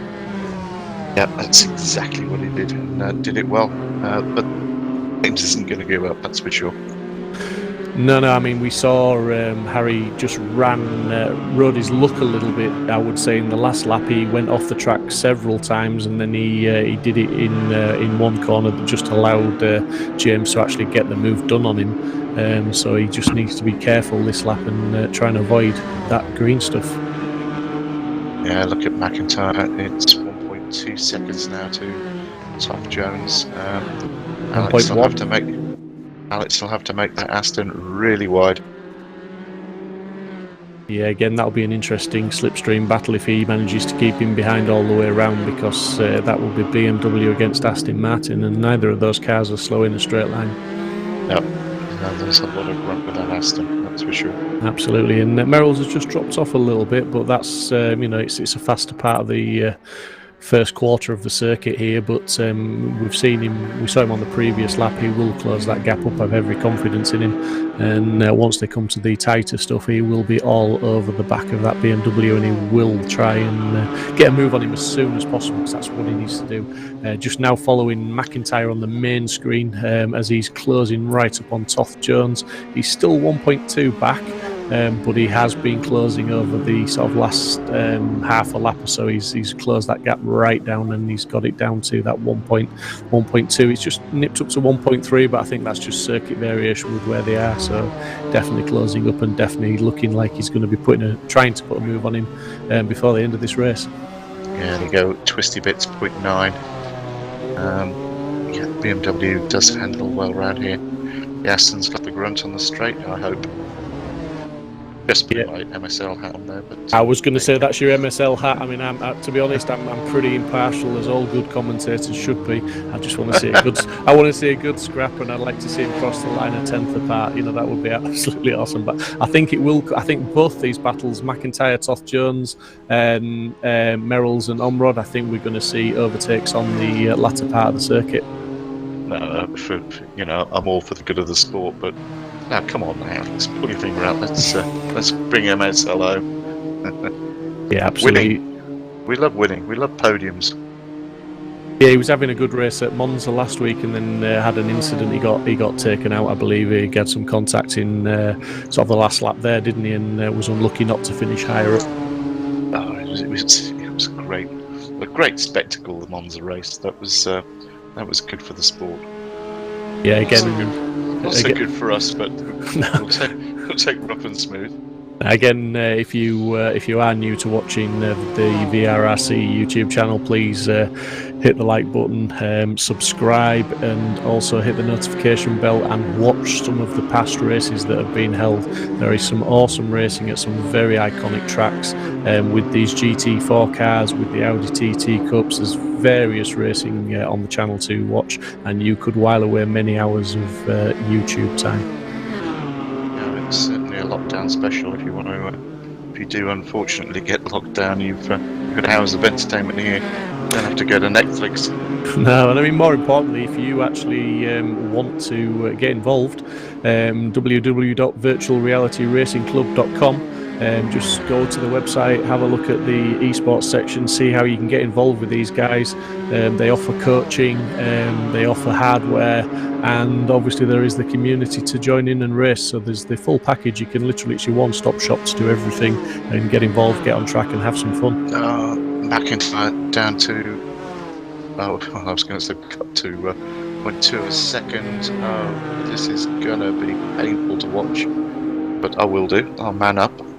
Yeah, absolutely. We've got McIntyre around 0.2 of a second back from Toff Jones. We've got Merrill's, who's under a second from Omrod. It has to be said that's a bigger gap than it's been for a wee while with Merrill's and Omrod. It looks like Omrod's maybe not made as many mistakes on this lap and settled into what he's doing, but you can just see in the top right of your picture there, that is the McIntyre-Toff Jones battle, and McIntyre is well and truly locked in onto the back of that Aston Martin, and he's going to look to put Toff Jones under some real pressure. Yeah, there's not a lot of room to get past. I'd be impressed if he does on the twisty bits. It's a mistake to let him past, and then onto that long straight. Yeah, absolutely. He's certainly there, and he's certainly applying the pressure. But Toff Jones, he's a racer. He can absorb the pressure. He knows what he's doing, doesn't he? He's seasoned, he's experienced, and he'll just be looking at his lines. He'll be doing what he needs to do, and he knows that it's up to McIntyre to make the pass, and Toff Jones just needs to drive his line. Absolutely. And the eSeries for Alex, when we went into lockdown, it was all he was going to do, because we had a great deal lined up with Aston Martin, and it just evaporated. So Esports has been really good for him, and he's come out, he's fresh, and he's won his first race in an Aston Martin. How special is that for a young racing driver? It's absolutely, it's a dream come true almost, isn't it? And then to do it on the real world track, and then to get into the sim racing, and as you say, sim racing, the lockdown, it's brought real world and sim world together, and this is what you get: some fantastic racing, from some quality sim drivers and some quality real world drivers. We're seeing McIntyre now; he's really trying to take advantage of this. Really on him. But is he close enough? Is he close enough? I'm not sure he is. He should have pulled out by now if he was going to get the move done. I think he's too far back. I think the Aston Martin's got the legs on him, and I think Toff Jones is going to bring that home in third place, which will be absolutely fantastic. That's he doesn't half fly. But that is Rurik taking the win at Nordschleife on race one. Absolutely flawless, faultless performance from him. Obviously McIntyre had his issues, but here we see McIntyre trying to make up for that issue and having to do his drive through, but he just hasn't got enough, and Toff Jones absolutely nails the third place and gets the final step on the podium. Dave Marshall finished in second place, Toff Jones third, McIntyre fourth. Kletzer should bring it home in fifth place. The other battle on track is this one, Edmondson and Dorman, but again Edmondson's looking a little bit too far back in the Audi, and unless Dorman makes a mistake in this last braking zone, last couple of corners in the McLaren, he's going to bring that one home in sixth place. So good performance from Dorman as well, as he's been under pressure from Edmondson for a significant distance of that lap. But there we go, there's Dorman bringing it home in sixth place, Edmondson to bring it home in seventh. Really enjoyed that. What a great race. Well done, guys. How's Merrill's and Omrod getting on there? Going to bring it home, I believe, as they stand in 8th and 9th. We're looking at Max Coates. Fantastic recovery drive from Max, because we saw him have an early spin on lap 1. He even had to do a 3-point turn. We've seen him have some battles on the way around. We've seen a couple of mistakes, but we've seen some great driving in general. And he brings it home in 10th place. A fantastic performance from him. Yeah, get in there, Max. That's top 10. That'll do. And here's Rich. Rich Hayden still circulating, 13th place, so he's not bad. I mean, he qualified in 14th, so he's improved on his qualifying. He's had some good battles. He was up as high as, I believe, 9th place during the race, but we can just see from the windscreen there, a little bit of damage. Rich is going to be happy to get this one finished and pull a new car out of the garage for race 2, I believe, because he's had a real battle, not only with the other drivers on the track, but I think with the Mustang as well.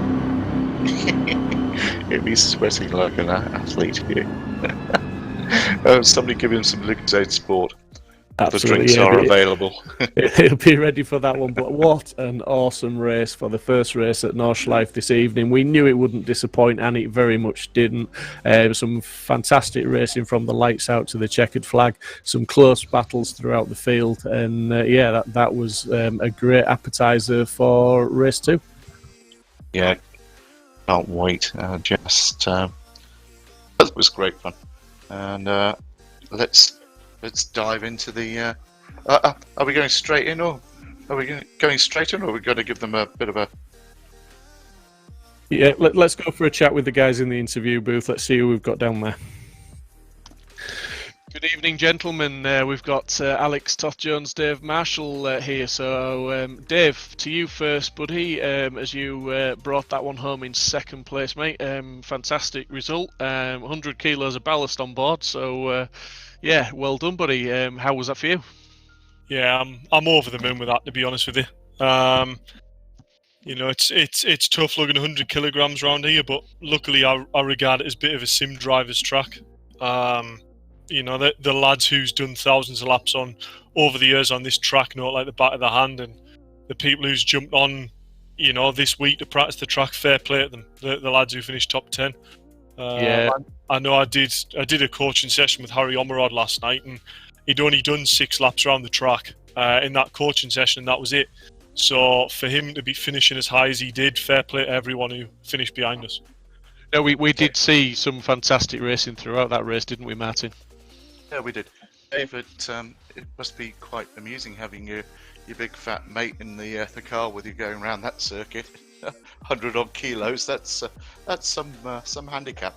Yeah, you almost forget about it, and then you come to a braking zone, and then very quickly you realise the weight's still on board. Yeah, it makes it very awkward to race, and these cars work best when they're agile, and especially when we get door to door, it's hard when you've got the weight to make it as agile as you can to get undercuts and stuff. So I really came into this round just trying to be damage limitation and try and maintain the points gap that I have. So really happy to come away with second, and fantastic goal by Maxi. Like, that pace, even with 80 kilogram in the car, is blistering. So much deserved win for him. I didn't see what happened to Jack, but he still brought it home in fourth. So good result for the team. Yeah, enjoy your drive. That was a champion's drive, mate. That's very calculated, very good. Brilliant. Enjoyed it. Cheers for that, man. Yeah, well done, Dave, and good luck for race 2. We want to see more of the same, please. Onwards to Alex. Alex, first of all, congratulations on some great racing at the weekend, but to this evening's event as well. That was a solid drive, buddy. Was it what you expected? Did it go to plan if there was a plan? The plan was to not end up in the wall, because this is obviously a really hard circuit. But once I saw that Jack had some issues and was behind, found third place, I thought, all right, we've got a nice gap. And then Jack just set about catching me up, and yeah, it got a little bit tough at the end. I think the weekend's drive was a little bit easier than this one, but we take whatever we can get. I'm happy with third. Yeah, I mean, there, Alex. Yeah, Alex. That's exactly what I told you. Winning and podiums, yeah, they start coming, don't they? Yeah, it's getting addictive, this. It is. But I mean, Jack kept you very honest, and to be honest with you, you soaked up an awful lot of pressure in that, the last sort of lap of that race. It was a very, very impressive drive from yourself, just not only to soak up that pressure, but then to actually just manage to avoid the slipstream on the last straight as you were bringing it home. You got just enough of a gap there so he couldn't take advantage of it. Yeah, Jack really put the pressure on. And I even had a little off as well, so I thought that was it. I thought I'd lost the podium, but fortunately the Aston's very quick in a straight line, so I managed to defend nicely, get a little bit of a gap, and then just drive off down the straight. But I think another lap and it might not have been the same story. Well, hopefully race 2 for both of you, Dave and Alex, you follow the plan of race 1, try and keep it out of the wall, see what happens in front of you, and hopefully we'll see you making some more places up in race 2. So good luck for race 2, guys. Cheers.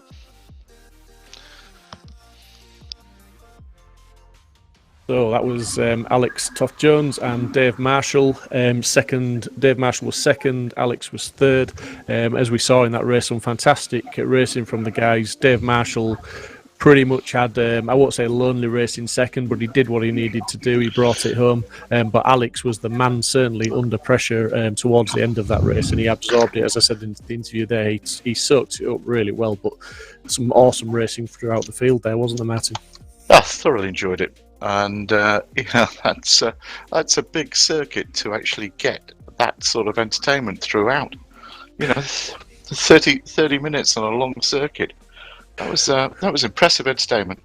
Yeah, absolutely. I mean, you watch the real world endurance racing around there with the GT4s, where sometimes they'll have up to 200 cars on the track. And I think, to be fair, we were rivaling them for entertainment there at some points, because that was absolutely awesome. And the respect and the skill that the drivers were showing each other, and the skill levels that were on display there, that was some very, very good driving from all drivers. We saw a few mistakes, but this is Nordschleife. It's one hell of a lap to get round. I just couldn't agree more. And we do in commentary enjoy a few mistakes. I think for me, I won't say the driver of the race, because I think it's difficult around Nordschleife to pick any one driver, because Alex put on a good performance.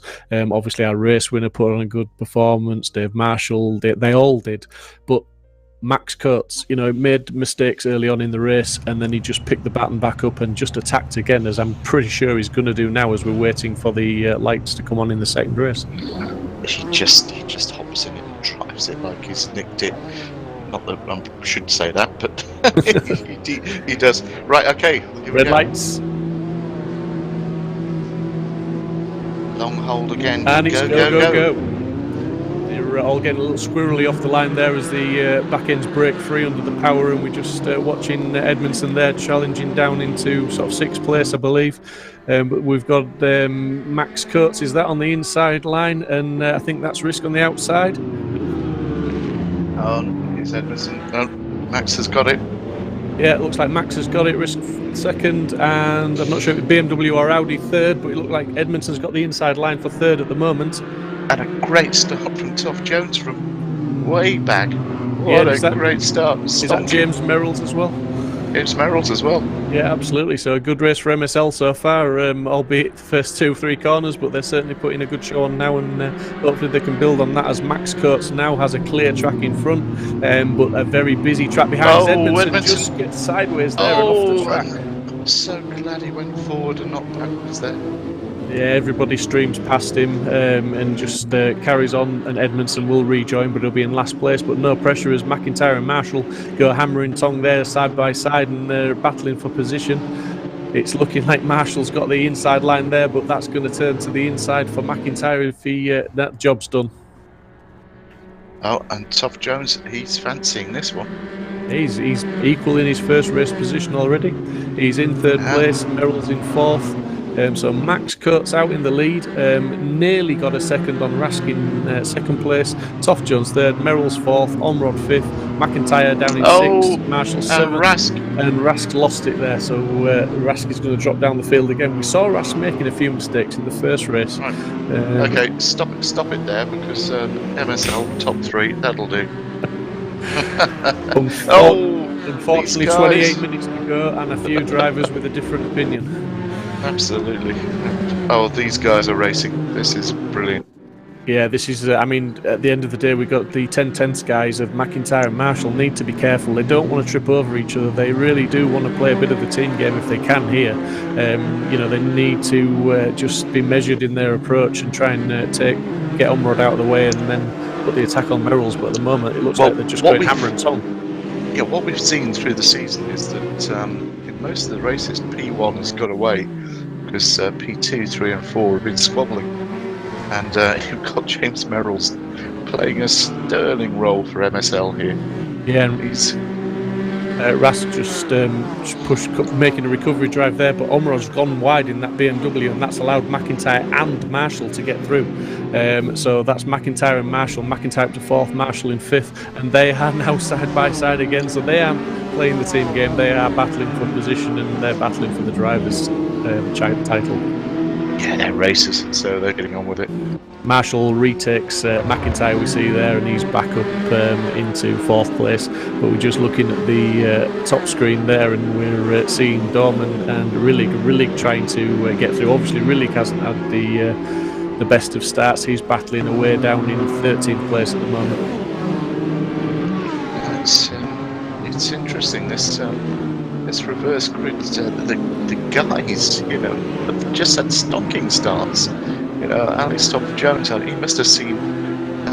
He must have had a Moses of a start. Things must have opened up in front of him. He stormed through.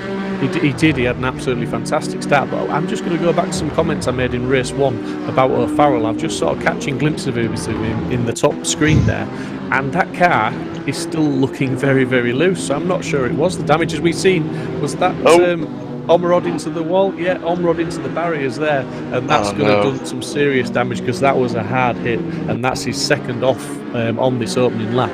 So he's now dropping down the order. And again. Yeah. He's picked up some damage. I think he's going to be struggling now. He needs to just sort of reset, like you said, like we always say, and just try and get his head down, assess what damage is, and just settle back into a pace if he can. Yeah, just looking. Tough Jones is chasing down Max Coates here. James Merrill's doing a sterling job in third place. Marshall and McIntyre must be spitting feathers. Yeah, absolutely. We've got Toff Jones there, literally, like you say, just 2/10 behind Max Coates. Then we've got Marshall 3/10 behind Merrill's, and McIntyre's only 3/10 behind Marshall. Marshall's got Merrill's according to the leaderboard. Yes, he has indeed, and now Merrill's comes under pressure from McIntyre, who's trying to follow Marshall around the outside, and indeed he's gone around the outside. That was an impressive move. There's a certain amount of inevitability about it, but well done, James. That was great driving. Oh, here we go. What could possibly go wrong here? Yeah, this is the battle for the lead between two MSL cars. Max Coates, Toff Jones. Max was not the greatest finish in race 1, although he battled back up to 10th after being virtually last at one point. Toff Jones had a podium of 3rd, and at the moment he's holding the lead. Absolutely defending that position, but Max is really on the back. He can't get any closer. He's applying the pressure. He's well and truly in the slipstream. It's advantage Toff Jones at the moment, but Max is really looking to take that advantage away from him, as Toff Jones just nipped a bit too much curb there, and it threw him wide, and he'll have had to lift off there, which has put the advantage back to Max Coates. Max Coates is applying the pressure, as we say, as they go into the carousel now, and it's all about getting a good line and a good exit out of here for the next few corners, and it looks like Toff Jones has got that job done equally well as Max Coates. He pulled 2/10 on that bend alone. That was a great line, and off they go. Look out again. A certain amount of inevitability. The Marshall is on the attack. The Marshall BMW is moving forward. It's 2 seconds behind Coates. As we've said many times in the first race, remember Marshall has got that 100 kilos of ballast on board, so a very impressive drive from him if he can close that gap down, which he is doing. He's taken 2/10, taken half a second out of them in that section of the track. So Marshall is really on form now, but Toff Jones is doing what he needs to do. He's dropped Max Coates by a second. So if he can keep some clear air between himself and Max Coates is going to come under pressure from Marshall and McIntyre, who's only half a second behind Marshall, and that may just give Toff Jones a little bit of breathing space. Yeah, it's gapped 1.5 seconds. But look, Dave Marshall's all over now, all over the back of Max Coates. Yeah, just got to get to the straight bits. Come on, Max, get to the straight bits. It's looking like just further down the field as well. It's looking like Rask's having further issues, as I've just noticed on the board. O'Farrell, Hayden, Edmondson have all managed to go back past him as he's maybe made another mistake, but Hayden having a good race up in 9th place. O'Farrell in that very loose looking McLaren in 8th, and we're just looking at Marshall now really putting the pressure on Max Coates, showing him the nose of that BMW, but it doesn't matter which mirror Max Coates looks out of, he's got a BMW at either side, and it's very, very loose from the Aston Martin there. Max did really well to hold on to that, and I think even Marshall would have been nervous as that Aston Martin sort of went side to side with the back end. I think he's making it wider than Q Branch could do for James Bond here, that Aston. But those 10/10 boys need to be careful that they don't take each other out. But Marshall's on the inside, McIntyre's following him, and McIntyre may even get the inside line on Marshall now as they come onto the straight. He's going to have the slipstream, but has that Aston Martin got the grunt on the BMWs? We could see a full reversal here. That was a great move by the two 10/10 guys. I have to admit it, in a sporting-like sort of way. Max will love this chase down the straight. Yeah, definitely. I mean, Marshall is now behind McIntyre. McIntyre's got that job done with the slipstream, but Max Coates is still hanging on in there. We know for race 1 that the Aston Martin has got a fair bit of grunt down the straight, and if Max can just keep in touch, he's certainly got the skill level and the tenacity to keep up with these guys and put them under a bit of pressure, as we've seen before. We're just looking at Rohrig on Merrill's, I believe that is, just trying to go around the outside, and he has done it. It's whether he can keep it into the braking zone, and yeah, he's got the job done, swept around the outside of that portion, and quite a tidy move from him, albeit it was only just before the straight ran out. Yeah, and look at Dave Marshall. He's past Jack McIntyre. That's just great driving. Enjoying this. Yeah, just take note of that gap. So Toff Jones has got 3-second gap as they've gone over the start-finish line. Let's just see if and how fast that gap does come down as they enter back onto the Nordschleife track in just a few moments. But yeah, Toff Jones leads, Marshall second, McIntyre third, Coates fourth, Kletzer fifth, Rohrig sixth, Merrill seventh. Hayden just moved up to 8th, Rillig 9th, Farrell 10th, Edmondson 11th, Thorman 12th, Rask 13th, Omrod 14th, Press 15th, and Larami in 16th. Yeah, that's Rich Hayden's enjoying this one. He's never short of company. He's always battling, and he is a fighter, and he's he's a skilled driver, so he will be in his full position. But someone's just spun in the background. I'm not quite sure who that was. I think it was it Rillig? He's having a bit of a nightmare, this one. He's having a bad race this time, unfortunately. But yeah, it was indeed Rillig. Just got sideways, and in fact, I think he was 90 degrees to the track in the. I'm not sure if that was in the stadium area, the arena. But we're looking at McIntyre still up behind Marshall, and in fact, Toff Jones is 3.1 seconds, 3.2 seconds up the road, as these two guys are now battling. Well, this is what can happen, and I have to say I'm delighted for a couple of reasons. One, it's great for us to watch, and B, it gives Alex and Max a chance to disappear and Max catch up. Yeah, absolutely. And we saw Jack McIntyre in the first race. He was quick in that BMW. He put Alex under a lot of pressure in the latter stages, and he's now applying that same pressure to Marshall. And with the ballast that Marshall's carrying, you've got to say that the McIntyre is favourite to maybe try and put a move on. I mean, McIntyre's got 80 kilos of ballast on, but even Dave Marshall said in the interview that he knew Jack McIntyre was flying in that first race, so he's fully aware of what McIntyre can bring to the table, and he will start feeling that pressure. Jack is quick, there's no doubt. But we've been blessed with this series. I've thoroughly enjoyed it. Some great standard of driving all the way through the field. Great entertainment. Yeah, just a couple of comments that I've missed because the racing's been so exciting, but I will read them out. Mark Hicks, watch out, Aston Martins, the Dark Destroyers are right behind you. Fantastic. Craig Lax, let's go Max Coates and Dave Marshall, Northeast Power. Yeah, well, I'm with you there, buddy. I'm from the north, not quite the northeast, but yeah, I'm loving the racing. It's absolutely fantastic. Yeah, look at that. It's down to 2.3 seconds in half a lap. Yeah, Mark Hicks goes on to say 1 down, 1 to go. So yeah, that's reference obviously the Aston Martins. I think Mark's money's on the fact that the BMs are going to take the Aston. I'll give him that. But these guys, they're working together now. They seem to have settled down a little bit, although I think when it comes down to a bit of a slipstream fest on this start-finish straight, the straight on the run home, I do think Jack will make a move, and if they're sensible about it, maybe Dave will not fight it too hard and just look for the greater good, as it were, that they'll catch up to Toff Jones. Yeah, third place for Dave Marshall is just ideal. Nothing worse than that. They've dropped Max Coates. 2.1 seconds. 2 seconds. It's like the inevitability of the ticking clock at New Year's Eve, isn't it? It's just going to happen. It is, and it's difficult at such a track like this with such a long lap to put it into perspective, because you can't sort of say, oh, they're gaining 2-3 tenths a lap. It's such a long lap that you just watch that gap come down wherever they are, and that's it, isn't it? Like you say, it's the inevitability that he's faster. As we're just looking at Edmondson, who's under pressure from Hayden, who's under pressure from Farrell, who's under pressure from Rillig, who's under pressure from Dorman. So we have a bit of a freight train going on there with an Audi at the front and a Mustang in close attendance behind, and it's just all very, very close at the moment. Yeah. Now, Toff Jones, he's doing a good job, but there's just an amount of inevitability. Those two guys, they are quick and they are racing for a championship. You say there's an amount of inevitability. I think that, yeah, it's inevitable they're going to catch him, but look at what Alex did in the first race. He held Jack off, and it wasn't just a last minute that he held him off for. It was virtually the whole of the last lap.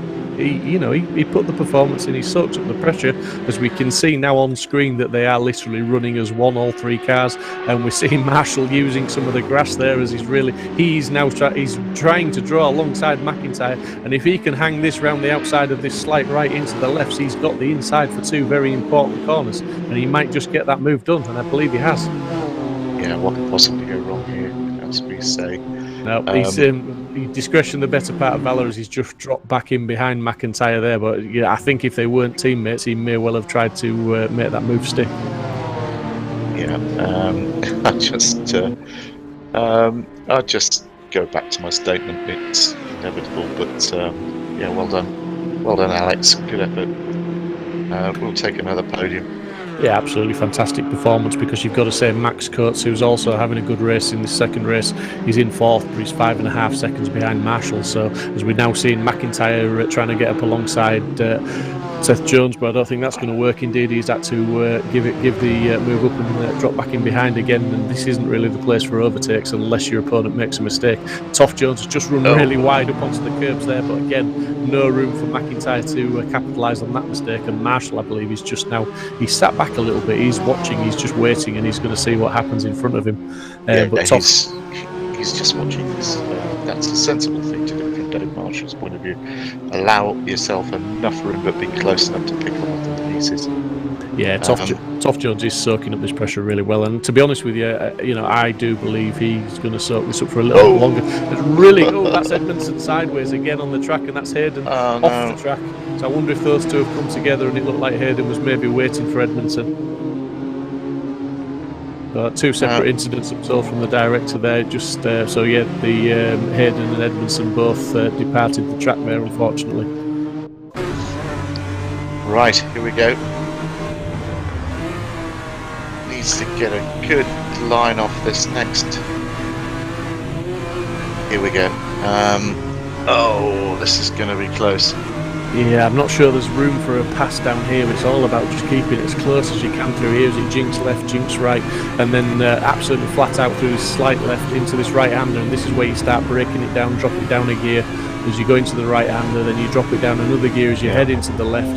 Not taking too much of that outer curve, just touching it as he does there nicely, and then hook it hard into the left and try and get the banking to throw you out, as McIntyre just runs a little bit onto the grass there and just crosses him a couple of yards. Toff Jones just needs to get these next two corners absolutely perfect to keep that throttle buried and try and avoid the slipstream from McIntyre and Marshall, because that will be the two dark destroyers that will come and get him. Yeah, he's done that bit, and Dave Marshall's looking very interested there. Absolutely, yeah, that's what I say. I mean, I think it's going to be a double slipstream, and Marshall is going to be the carrying the most speed out of all three of them by the time they reach the brow of the hill. It's looking like Toff Jones has got enough of a gap to avoid the slipstream issue here, and I think it's more McIntyre is going to get swallowed up by Marshall. He just did the banking curve. He just pulled 2 tenths on that bend alone, and that gave him the gap.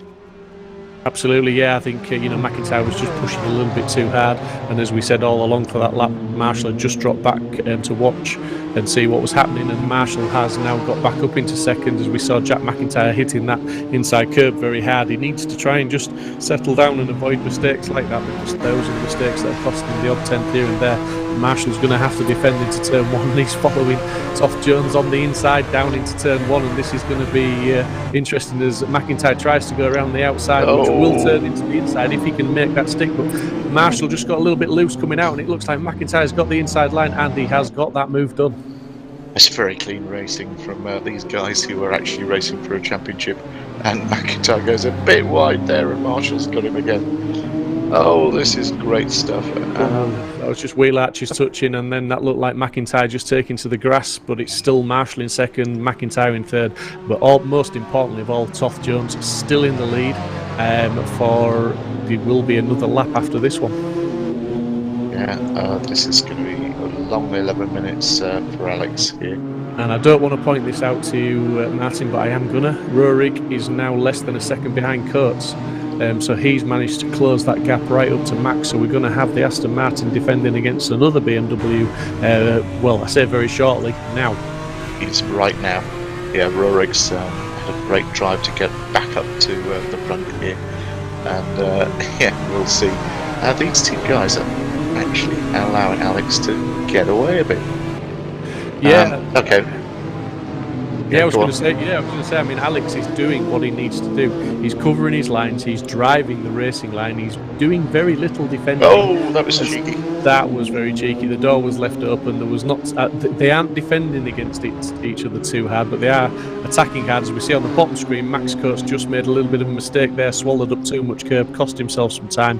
But Rurik cannot capitalise on that again, and he's just tucked right up behind Max now, and just applying the pressure and waiting for that Aston to make a mistake or give him an opportunity. But yeah, the two BMWs of 10/10ths of McIntyre and Marshall absolutely at it, hammer and tong. And as I was saying, Toff Jones is just doing what he has to do. He's driving the fastest lines, and he's only defending when he needs to. And is the fuel lighting for Alex? He's showing some pace here. It's either that or he knows where he's going now. Well, race 1 was a very disciplined drive from Alex, and race 2 is proving to be equally as good. Obviously a better position, but he's doing the same as what he did in race 1. He's following his lines, he's doing what he has to do, and he's creating just enough of a gap when it matters to not allow those two BMWs to get past him. Exactly, and look at Max Coates as well. He's loving this. You can just tell him he'd be laughing. Yeah, that's the biggest thing to take away. People, drivers like these guys on the grid, Max Coates, Alex Toff Jones, Dave Marshall, McIntyre, Rurik, all of them, they enjoy a battle.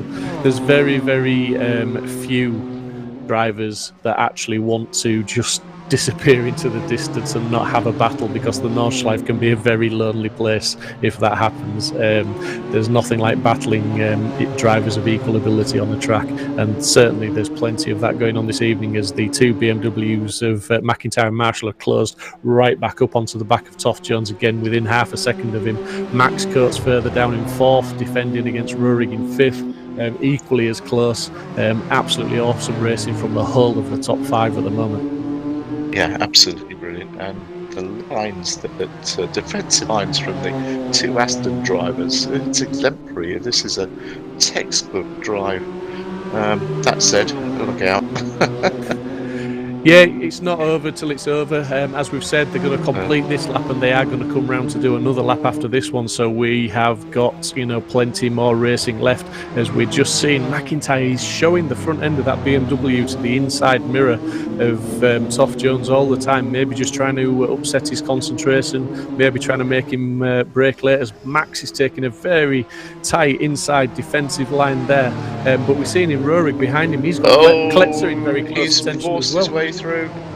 Has he though? Has he? Toff Jones got the inside, but who's going to pull up the hill the hardest? And it looks like the BMW has. That's McIntyre, and Marshall's gone through as well. Yeah. It's well fought. There was a certain amount of inevitability, but stay in there, Alex. There's a big long straight. He's still there. He's not giving up yet. He's showing Marshall that he's still in close attention, as Marshall indeed steps out very sideways as he takes a little bit too much curb there and lost the back end slightly, and that'll give Toff Jones the opportunity to maybe come back alongside him. Indeed he has. He's hanging it round the outside. He's going to try and do it, and he's got that move back. He's back up into second place. Fantastic move. And while that's been going on, Max Kurtz has lost out to Rurik there, and he's hanging onto the back of that BMW. But he's got to look in his mirror also, because Kletzer has closed up on these two while they've been battling. As Max is showing his nose and going for the inside line, and he might just get that move done. The MSL boys are not giving up this evening. I tell you what, Philip Thompson, our media guru, will be loving this. This is great coverage, great racing. Yeah, absolutely fantastic. And again, said many times, but it can't be said enough. Fantastic camera angles from Mikey out at Simply Race tonight to allow us to commentate on this as we entering in the top screen into the carousel with Toff Jones and Marshall in close attendance. And then in the little picture-in-picture, we've got Max Kurtz defending against Rurik and Kletzer. So we've got Kletzer fancying this. Yeah, we've got battles all over the place as we're looking at Marshall trying to go around the outside, using a little bit of grass, and he's speechless. That shouldn't be allowed. That shouldn't happen. That should not happen. How do you do that? You could just see how much later he braked than Alex there, because Alex was having to brake harder for the tighter line that Marshall had forced him to take, and he managed to just put it round the outside, which gave him the inside. As we're just looking at Rurik, really, I mean, Max is soaking up so much pressure from that BMW at the moment. This is impressive. He's not giving him the space. How did Max get back in front there? Where's he come from? He hung it round the outside, believe it or not, on one of the earlier corners, which gave him the inside into the tight right before the carousel, and he got the move done. But Rurik is really putting the pressure back on, flashing the lights. He knows he's got Kletzer behind, and if he has to start defending hard against Kletzer, that may just give Kurtz the initiative and the advantage to get another gap on him. And they are going to come round and cross the start-finish line and have to do another full lap. Oh, good. Yeah, absolutely. Absolutely. I may lose my voice before the end of the race, but yeah, it's absolutely exciting stuff, and just lights to flag racing, which is what we want from these, and this is what we've come to expect from the VRRC Championships. Absolutely fantastic. Yeah, good. Look at that graphic. That's brilliant. And the car's dancing around. He's flashing his lights. He's getting annoyed. And the red mist. I'm waiting for Kletzer to get a little bit more involved with this. This is the beauty of real racers and top line sim racers, in the respect that you can see from this rear view camera that Rurik potentially has got more pace than Kurtz in that BMW, but he can't make the move. Max is driving his lines, as we say so often. These drivers are driving their lines. Nordschleife isn't the widest circuit. The Aston Martin's got flared arches on the back. He's certainly wide enough to try and keep that BMW behind, and he's doing a great job. No matter what Rurik does, he cannot at this moment in time get past Kurtz, although the slipstream is going to assist him now, and he may get the job done now. The Aston's got a lot of grunt. Look. It's not easy. It's certainly not easy.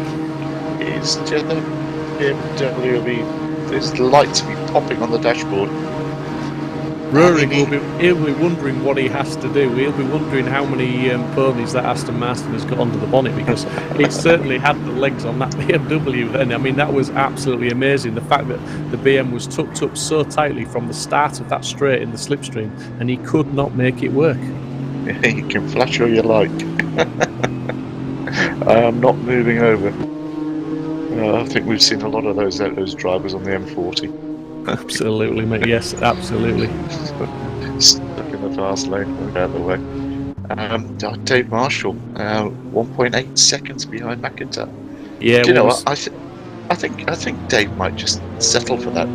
I was just going to say the same myself, because obviously in the interview Marshall said that McIntyre had the pace in the first race, as we'd just seen Rurik maybe trying to hold a tighter line, but Max is going to keep it pinned, abusing track limits a little bit to hug the outside line, but it looks like Rurik's managed to just take the inside line. Oh, and actually Kurtz has just given him a tap on the back end. He's not benefited from it, but Kletzer certainly has. Kletzer has. He's got past Kurtz. Rurik manages to maintain fourth, albeit only just and under pressure from Kletzer, as Matt Kurtz is alongside Kletzer and trying to fight that position back. Kletzer just tapped the back end. Kletzer just tapped the back end of Rurik, and that's given Kurtz the initiative back, and he's back up into fourth. Kletzer fifth, Rurik sixth.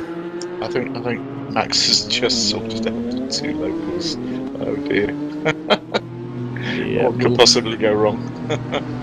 We'll leave that one for the steward's notebook and let them have a look at that one. But yeah, McIntyre out in the lead on the final lap now. There's only 2 minutes on the clock, but they will obviously have to complete the lap they're on now. Marshall is 2 seconds back, and as you say, Marshall, that's not a bad finish for his championship. He's going to bring it home with a third and a second place this evening. He probably wouldn't have expected that at the start of the evening with 100 kilos of ballast, I don't think. He'll take that. He'll absolutely take that. And take nothing away from Toff Jones, podium, third place so far. If he keeps it going in the right direction for this final lap, another fantastic performance from him. But the biggest improver from this race so far is Max Coates. If he can hang on to that fourth place, he's got Kletzer 2.5 seconds back now after that little incident in the arena area. So he's got to really just try and keep his head down and keep that Aston going. I think that was the James Bond spikes coming out the wheels there. Yeah, absolutely. Using all the tricks that he's got at his disposal. But I mean, looking down the rest of the field now, the guys are split up a little bit. Edmondson's up behind Rask by 2.3 seconds, and that's about the closest gap on the track, apart from Marshall and McIntyre. So the guys really, as we see Edmondson taking an alternative line through the chicane there, just really missing the first turn out and straight lining it. He's looking to try and catch up on Rask. He's 2.1 back, so he's certainly on a bit of a charge on this last lap. Marshall 2.2, definitely settled for it. I think now he's just bringing it home steady away. And Toff Jones at 4.7 seconds back in third. Fantastic performance. Yeah, great performance, and bring it home, Dave, and that'll do. Nice day's work, so to speak. Yeah, Mick Sutton on the chat says great racing tonight. Couldn't agree more, Mick. Mark Hicks, well done, Marshall. Now bring the Dark Destroyers home 1-2. So yeah, McIntyre first, Marshall second. That's the 10/10th racing team in the two black BMWs. They couldn't wish for a better result. Obviously, a 1-2 doesn't get any better in the team standings. Oh no! Look at Kletzer. Kletzer's not happy. He's chasing down Max Coates at a rate of knots here. Yeah, he's closed in. He's only 7/10ths back. And just to mention, it looks like we've got a couple of retirements. We've got Hayden in the pits and Larami in the pits as well. Looks like Hayden's only just gone to the pits, but Larami's been in there for a lap. We're looking at Kletzer on the bottom of your screen there, looking towards Max Coates in the MSL green Aston Martin. Top screen is the two 10/10ths BMWs of McIntyre and Marshall in first and second. But Kletzer, he's had a little bit of an incident. He caught up to Max Coates and Rurik. Coates and Rurik came together, which brought Kletzer right into it. Look at this. Dave Marshall right on the back of McIntyre. McIntyre's had a moment by the sounds of it. Yeah, that gap's come right down, so this race is not over. Marshall may just have the incentive, especially if McIntyre's picked up any damage, because from what I've seen from these guys so far, they've not really had any incidents, so the cars were running at 100%. I've seen Marshall just really trying to get on the power there, and he was a little bit sideways out of that corner, which will cost him some time, as we in fact see the relative time just creeping up slightly now. I'll tell you what, you were right. It's the concentration level around here is phenomenally high, and this is tiring. This is an hour of racing plus 25 minutes of qualifying. Yeah, we're seeing Kletzer's trying to go around the outside of Max Coates on the bottom screen now as well. Best of luck with that then. Absolutely, because Max will not give him an inch if he doesn't have to. He will, that position is his at the moment, and again he just cuts across the front of Kletzer and lets him know he's still there. He's not really going to make this easy for him, as you wouldn't expect. A little love tap, I guess. Yeah, there's not much room for overtaking here at this part of the track. It's so fast and the corners are so slight that you're really relying on the other driver to make a mistake. As we see McIntyre and Marshall go through the carousel now. 7/10ths. 7/10ths. Jack still holding on to it. Marshall, I think now will be he won't try and make a move unless Jack makes a mistake. He's going to try and hang on to that slipstream and make that move on the final straight. Yeah, absolutely right. Absolutely right. He's just going, you know what, this is just manna from heaven for me. just seeing Max losing out a little bit in the carousel to Kletzer. He just went in there a little bit hot and came out a little bit high, which meant he had to lift and didn't get the greatest of exits. But Kletzer did it textbook, and he closed right up onto Max, because Max had an advantage going into the carousel, but nowhere for Kletzer to take advantage of that, and he is stuck behind Max, albeit in very close attention, but he just can't do anything about it at the moment. But again, up top screen, McIntyre, Marshall is just holding station in second place, like we say, 5-6 tenths back. He's just playing that wait and brief, and we know Dave Marshall is a very tactical textbook driver. He can do that, and he can do that for the rest of this lap, and potentially will try and take advantage on the slipstream. Yeah, he'll take a win or he'll take a second. He's that calculating, which is always admired a champion. Absolutely, and again, not to forget Toff Jones, who's had a great early part of the race. He held those two black BMWs back for quite some time, on merit as well. You know, it was great driving, great defending. Kletzer just trying to show the nose to the inside of Max Kurtz there. But yeah, Toff Jones in a safe third place at the minute, as long as he can just keep it all clean, tidy, and just on the tarmac. Max Kurtz has really got his handful with Kletzer now. Kletzer's really pushing, obviously a little bit frustrated from his earlier mistake in the arena section, but he's pushing as hard as he can, and he's looking to try and make a move on that Aston. But to be fair, Martin, I don't think when they get to the straight, that BMW, as we saw with the 10-10s boys, they're going to struggle to get past him. Yeah, no, Max will be off, absolutely off like a rocket. 4/10 the front, coming onto the straight very shortly. Yeah, he's closing now. He's Marshall. You can see in the top right. He is closing. He's closing right up. Albeit, is it enough? They're just going to start climbing the hill, and sometimes that just takes the edge off the slipstream a little bit, and it has done. Marshall wasn't quite close enough by the looks of it, but he's still gaining. He's still gaining. It's going to be, as they come over the brow, they're going to be side by side, and it's going to go right down to the braking zone. Or is it? No, Marshall's got the move done. He got the move done. He's in front now. Can he hold it as they head into the final couple of braking zones of the track? They're going to go left, they're going to go right, and Marshall's got the advantage. McIntyre's all over, he's on the grass. He's pushing really, really hard as Marshall breaks it down into the right hand. McIntyre spun it. He needs to get pointing the right way again before Toff Jones comes and takes advantage of that mistake from McIntyre. What a fantastic race from Marshall to bring it home in first place. A very, very calculated drive from Dave Marshall. Well done, Dave Marshall. Wasn't that brilliant? Absolutely fantastic. Drive. He thought that all the way through. That's a thinking man's win. McIntyre brings it home in second. Toff Jones 1.7 seconds behind McIntyre in third. Max Kurtz hanging on to fourth place at the moment, and it looks like Kletzer's had an incident because Roerig is 6 seconds behind Kurtz. That's Kurtz in the fourth place. Roerig going to bring it home in fifth, Kletzer in sixth, and we're looking at Rillig in seventh with James Merrill's in eighth, pushing, but looking like Rillig is going to bring this home in seventh place. Brilliant.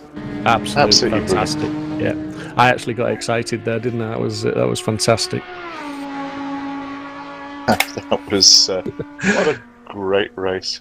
Well, what a great evening. Thank you, guys. That was just great entertainment. Yeah, hats off to all the drivers in that race. I mean, you know, Nordschleife is not an easy track to turn up and race, as we see Rask bringing it home, or will bring it home in the 11th place. O'Farrell in that McLaren, a very loose-looking McLaren, as we said in race 1 and race 2, so he's brought it home in 10th place. Just crossed the line now. Edmondson down in 12th. He showed a lot of promise earlier on. He was running around about 7th place, and he just seemed to make a couple of mistakes, and that's cost him a lot of positions this evening. Yeah, it's just strange because he had that Audi sorted. That's just a shame. Difficult circuit, but great evening's entertainment. Thanks, guys. Yeah, absolutely fantastic. And don't forget, if you want to get involved with the action, as I said earlier, www.virtualrealityracingclub.com. Have a look on the website, lots on offer, and just get signed up, join the community, and see if we could be talking about you on the track very, very soon. Yeah, that's absolutely brilliant. I'm looking forward to going down to the interview room, which we'll do very shortly. So I guess we're going to be fairly tight on time because it's 3 minutes past 9 local time. And yeah, absolutely. I think the drivers will be catching their breath after that race because no one's jumped in the commentary booth yet. But as you say, they will jump down very shortly, I believe. But I think they will be just calming themselves down because I think they'll be as excited as we were. well, I need a drink. No answer to that one. I'm just deciding which drink I'm going to get, but I know it's not going to be a soft one. I can't have a softer one after that. That's that's very entertaining. And when do you think an hour's racing, 25 minutes qualifying, plus the guys who were out there practicing prior to, and these sims do actually give you a good workout. We'll ask that question, or I'll let you ask the question. Okay, well, we've got Dave Marshall in the interview room, so I'm going to drop down there to see Dave Marshall and Alex Toth-Jones now and ask them some questions. Good evening, gentlemen. Dave Marshall, you're live across the etho. What a great drive! Calculated. There wasn't much calculating about that. That is just raw racing, that. First of all, fair play to Alex. I was brave putting it around the outside, and when it came off, I was like, he could have quite easily pushed me on there, but fair play to him, he gave us the space, and it was a mega race because of that. And then, Jack was gone up the road, and there was no chance I was catching up. We were lapping very similar, if not he was lapping a bit quicker than me. And I just saw him go down into the hotel, and he just nudged the wall, and I thought, this might be on here. And then, just another calculated end and down the back straight, and just managed to get past him. So he had to go for the move at the end. Yeah, perfect. Absolutely. Champions drive. I'm not saying that it's all over yet, mate, but really love the way you drive and you think things through. Very impressed, mate. Cheers, Martin. Thanks.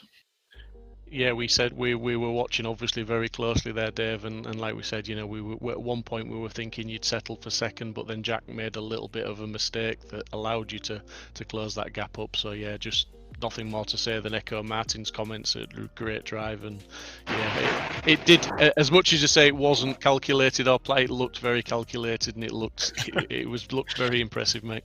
It was a fair tough race, to be fair, because I think looking at Jack's car, he just had a little bit more front end than I did, which meant I struggled on the slow speed stuff just to stay on him. But I seemed out certain corners just to get on the power a bit better and carry a bit more speed out. So the cars were fairly even regarding weight and the lap time. But yeah, certain cars were stronger in different areas. So hence why there were certain areas where we were gaining and certain areas where we were pulling. But fantastic race, Jack. That's respect, that is.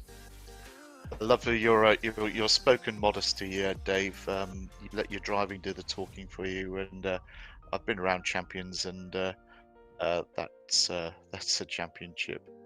Cheers, drive, Mark. That means a lot. Thanks. Yeah, Joe, that's a champion's drive, and champion's comments certainly drives the car to its strengths and works around the weaknesses. Fantastic, brilliant stuff, Dave. Onwards to next week, mate, and.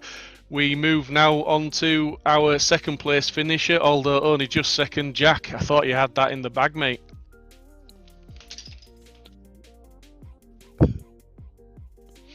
Hello, Jack. I'm not sure Jack can hear us at this moment in time, so we'll move on to Alex Toth-Jones. Successful evening for you, Alex. Some great driving. Yeah, that wasn't easy, that one. I managed to just about get past Max and hope he backed everybody up a little bit longer. He did a good job of that, and then I knew it wouldn't be long before them two caught me up. They're a bit quick round here. But yeah.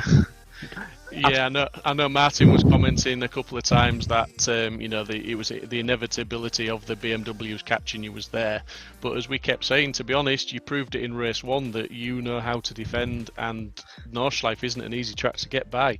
Albeit they did get by you, you certainly didn't make it easy for them. It was a great drive.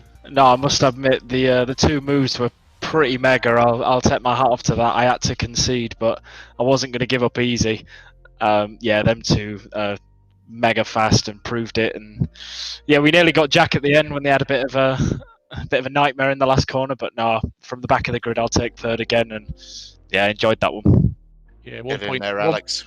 1.7 seconds behind Jack at the finish line, so that was, you almost had him. If he'd have just taken that little bit longer to recover from his exit onto the grass, you would have had it. But yeah, great drive. Thank you. Get in there, Alex. That's another good one. Another bloody trophy. Yeah, it's intoxicating, isn't it, mate? Yeah, I'd like making a habit of it, but yeah, I wish it'd be easier than that one.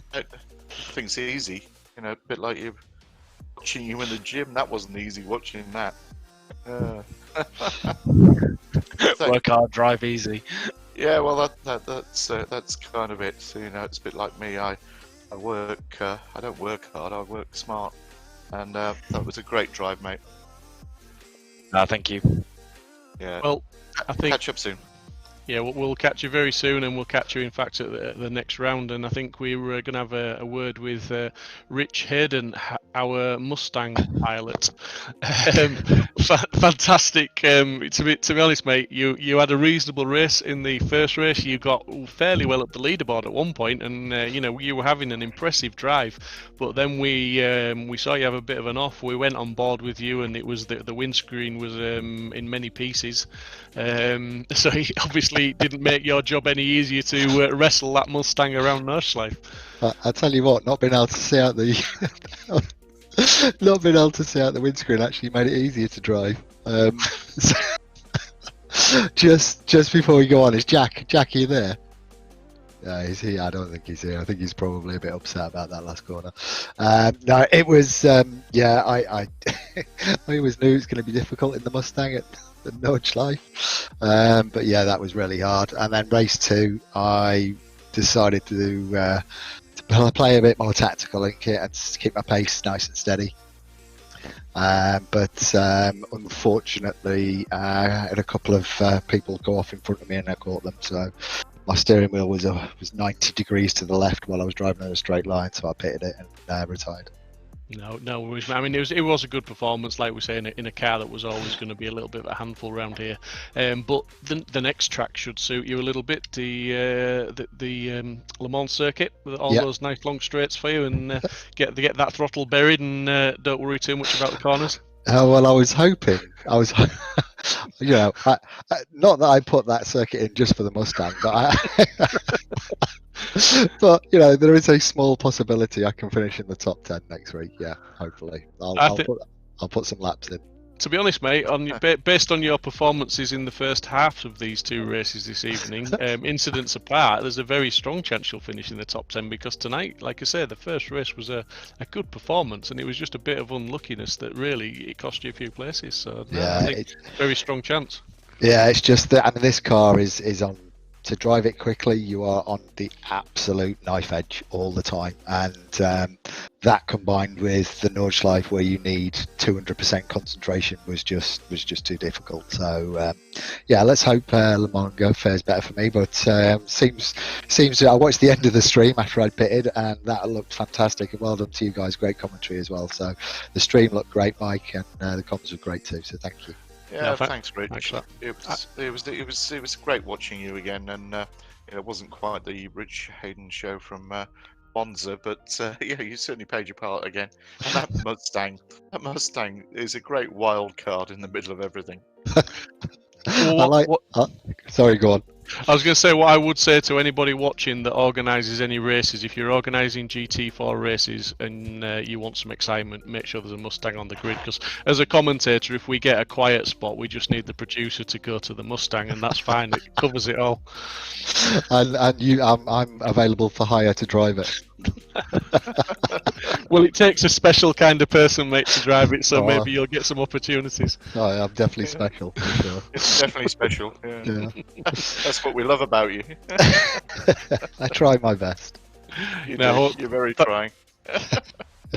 Let's wrap it up there, guys. Yeah, thank you very much, one and all, for taking part and providing the entertainment, and well done to Dave Marshall, Jack McIntyre, and Alex Toth-Jones this evening. And to everybody else who made the event just an absolute stonking one again. Thank you, guys. And yeah, catch up at Le Mans. There we have it. The podium finishers and the Mustang pilot all in for interviews.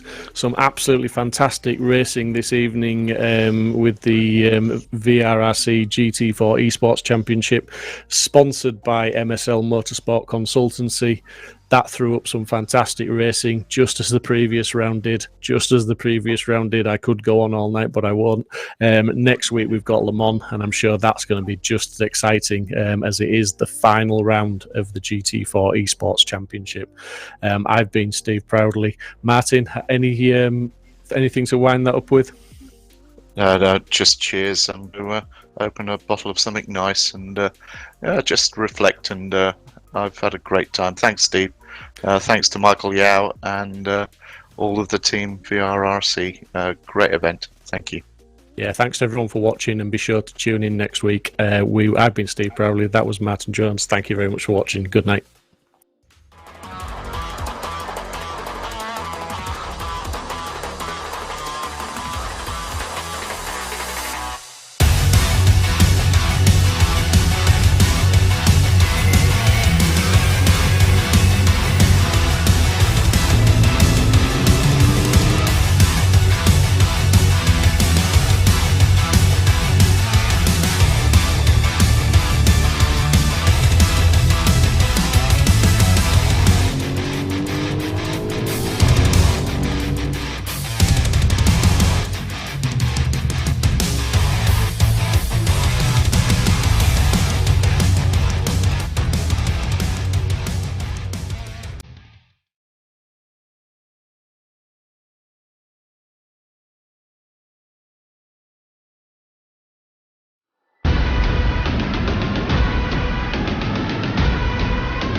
The insider coats. Marshall gets too heavily involved. And that's Whitehead and Coates.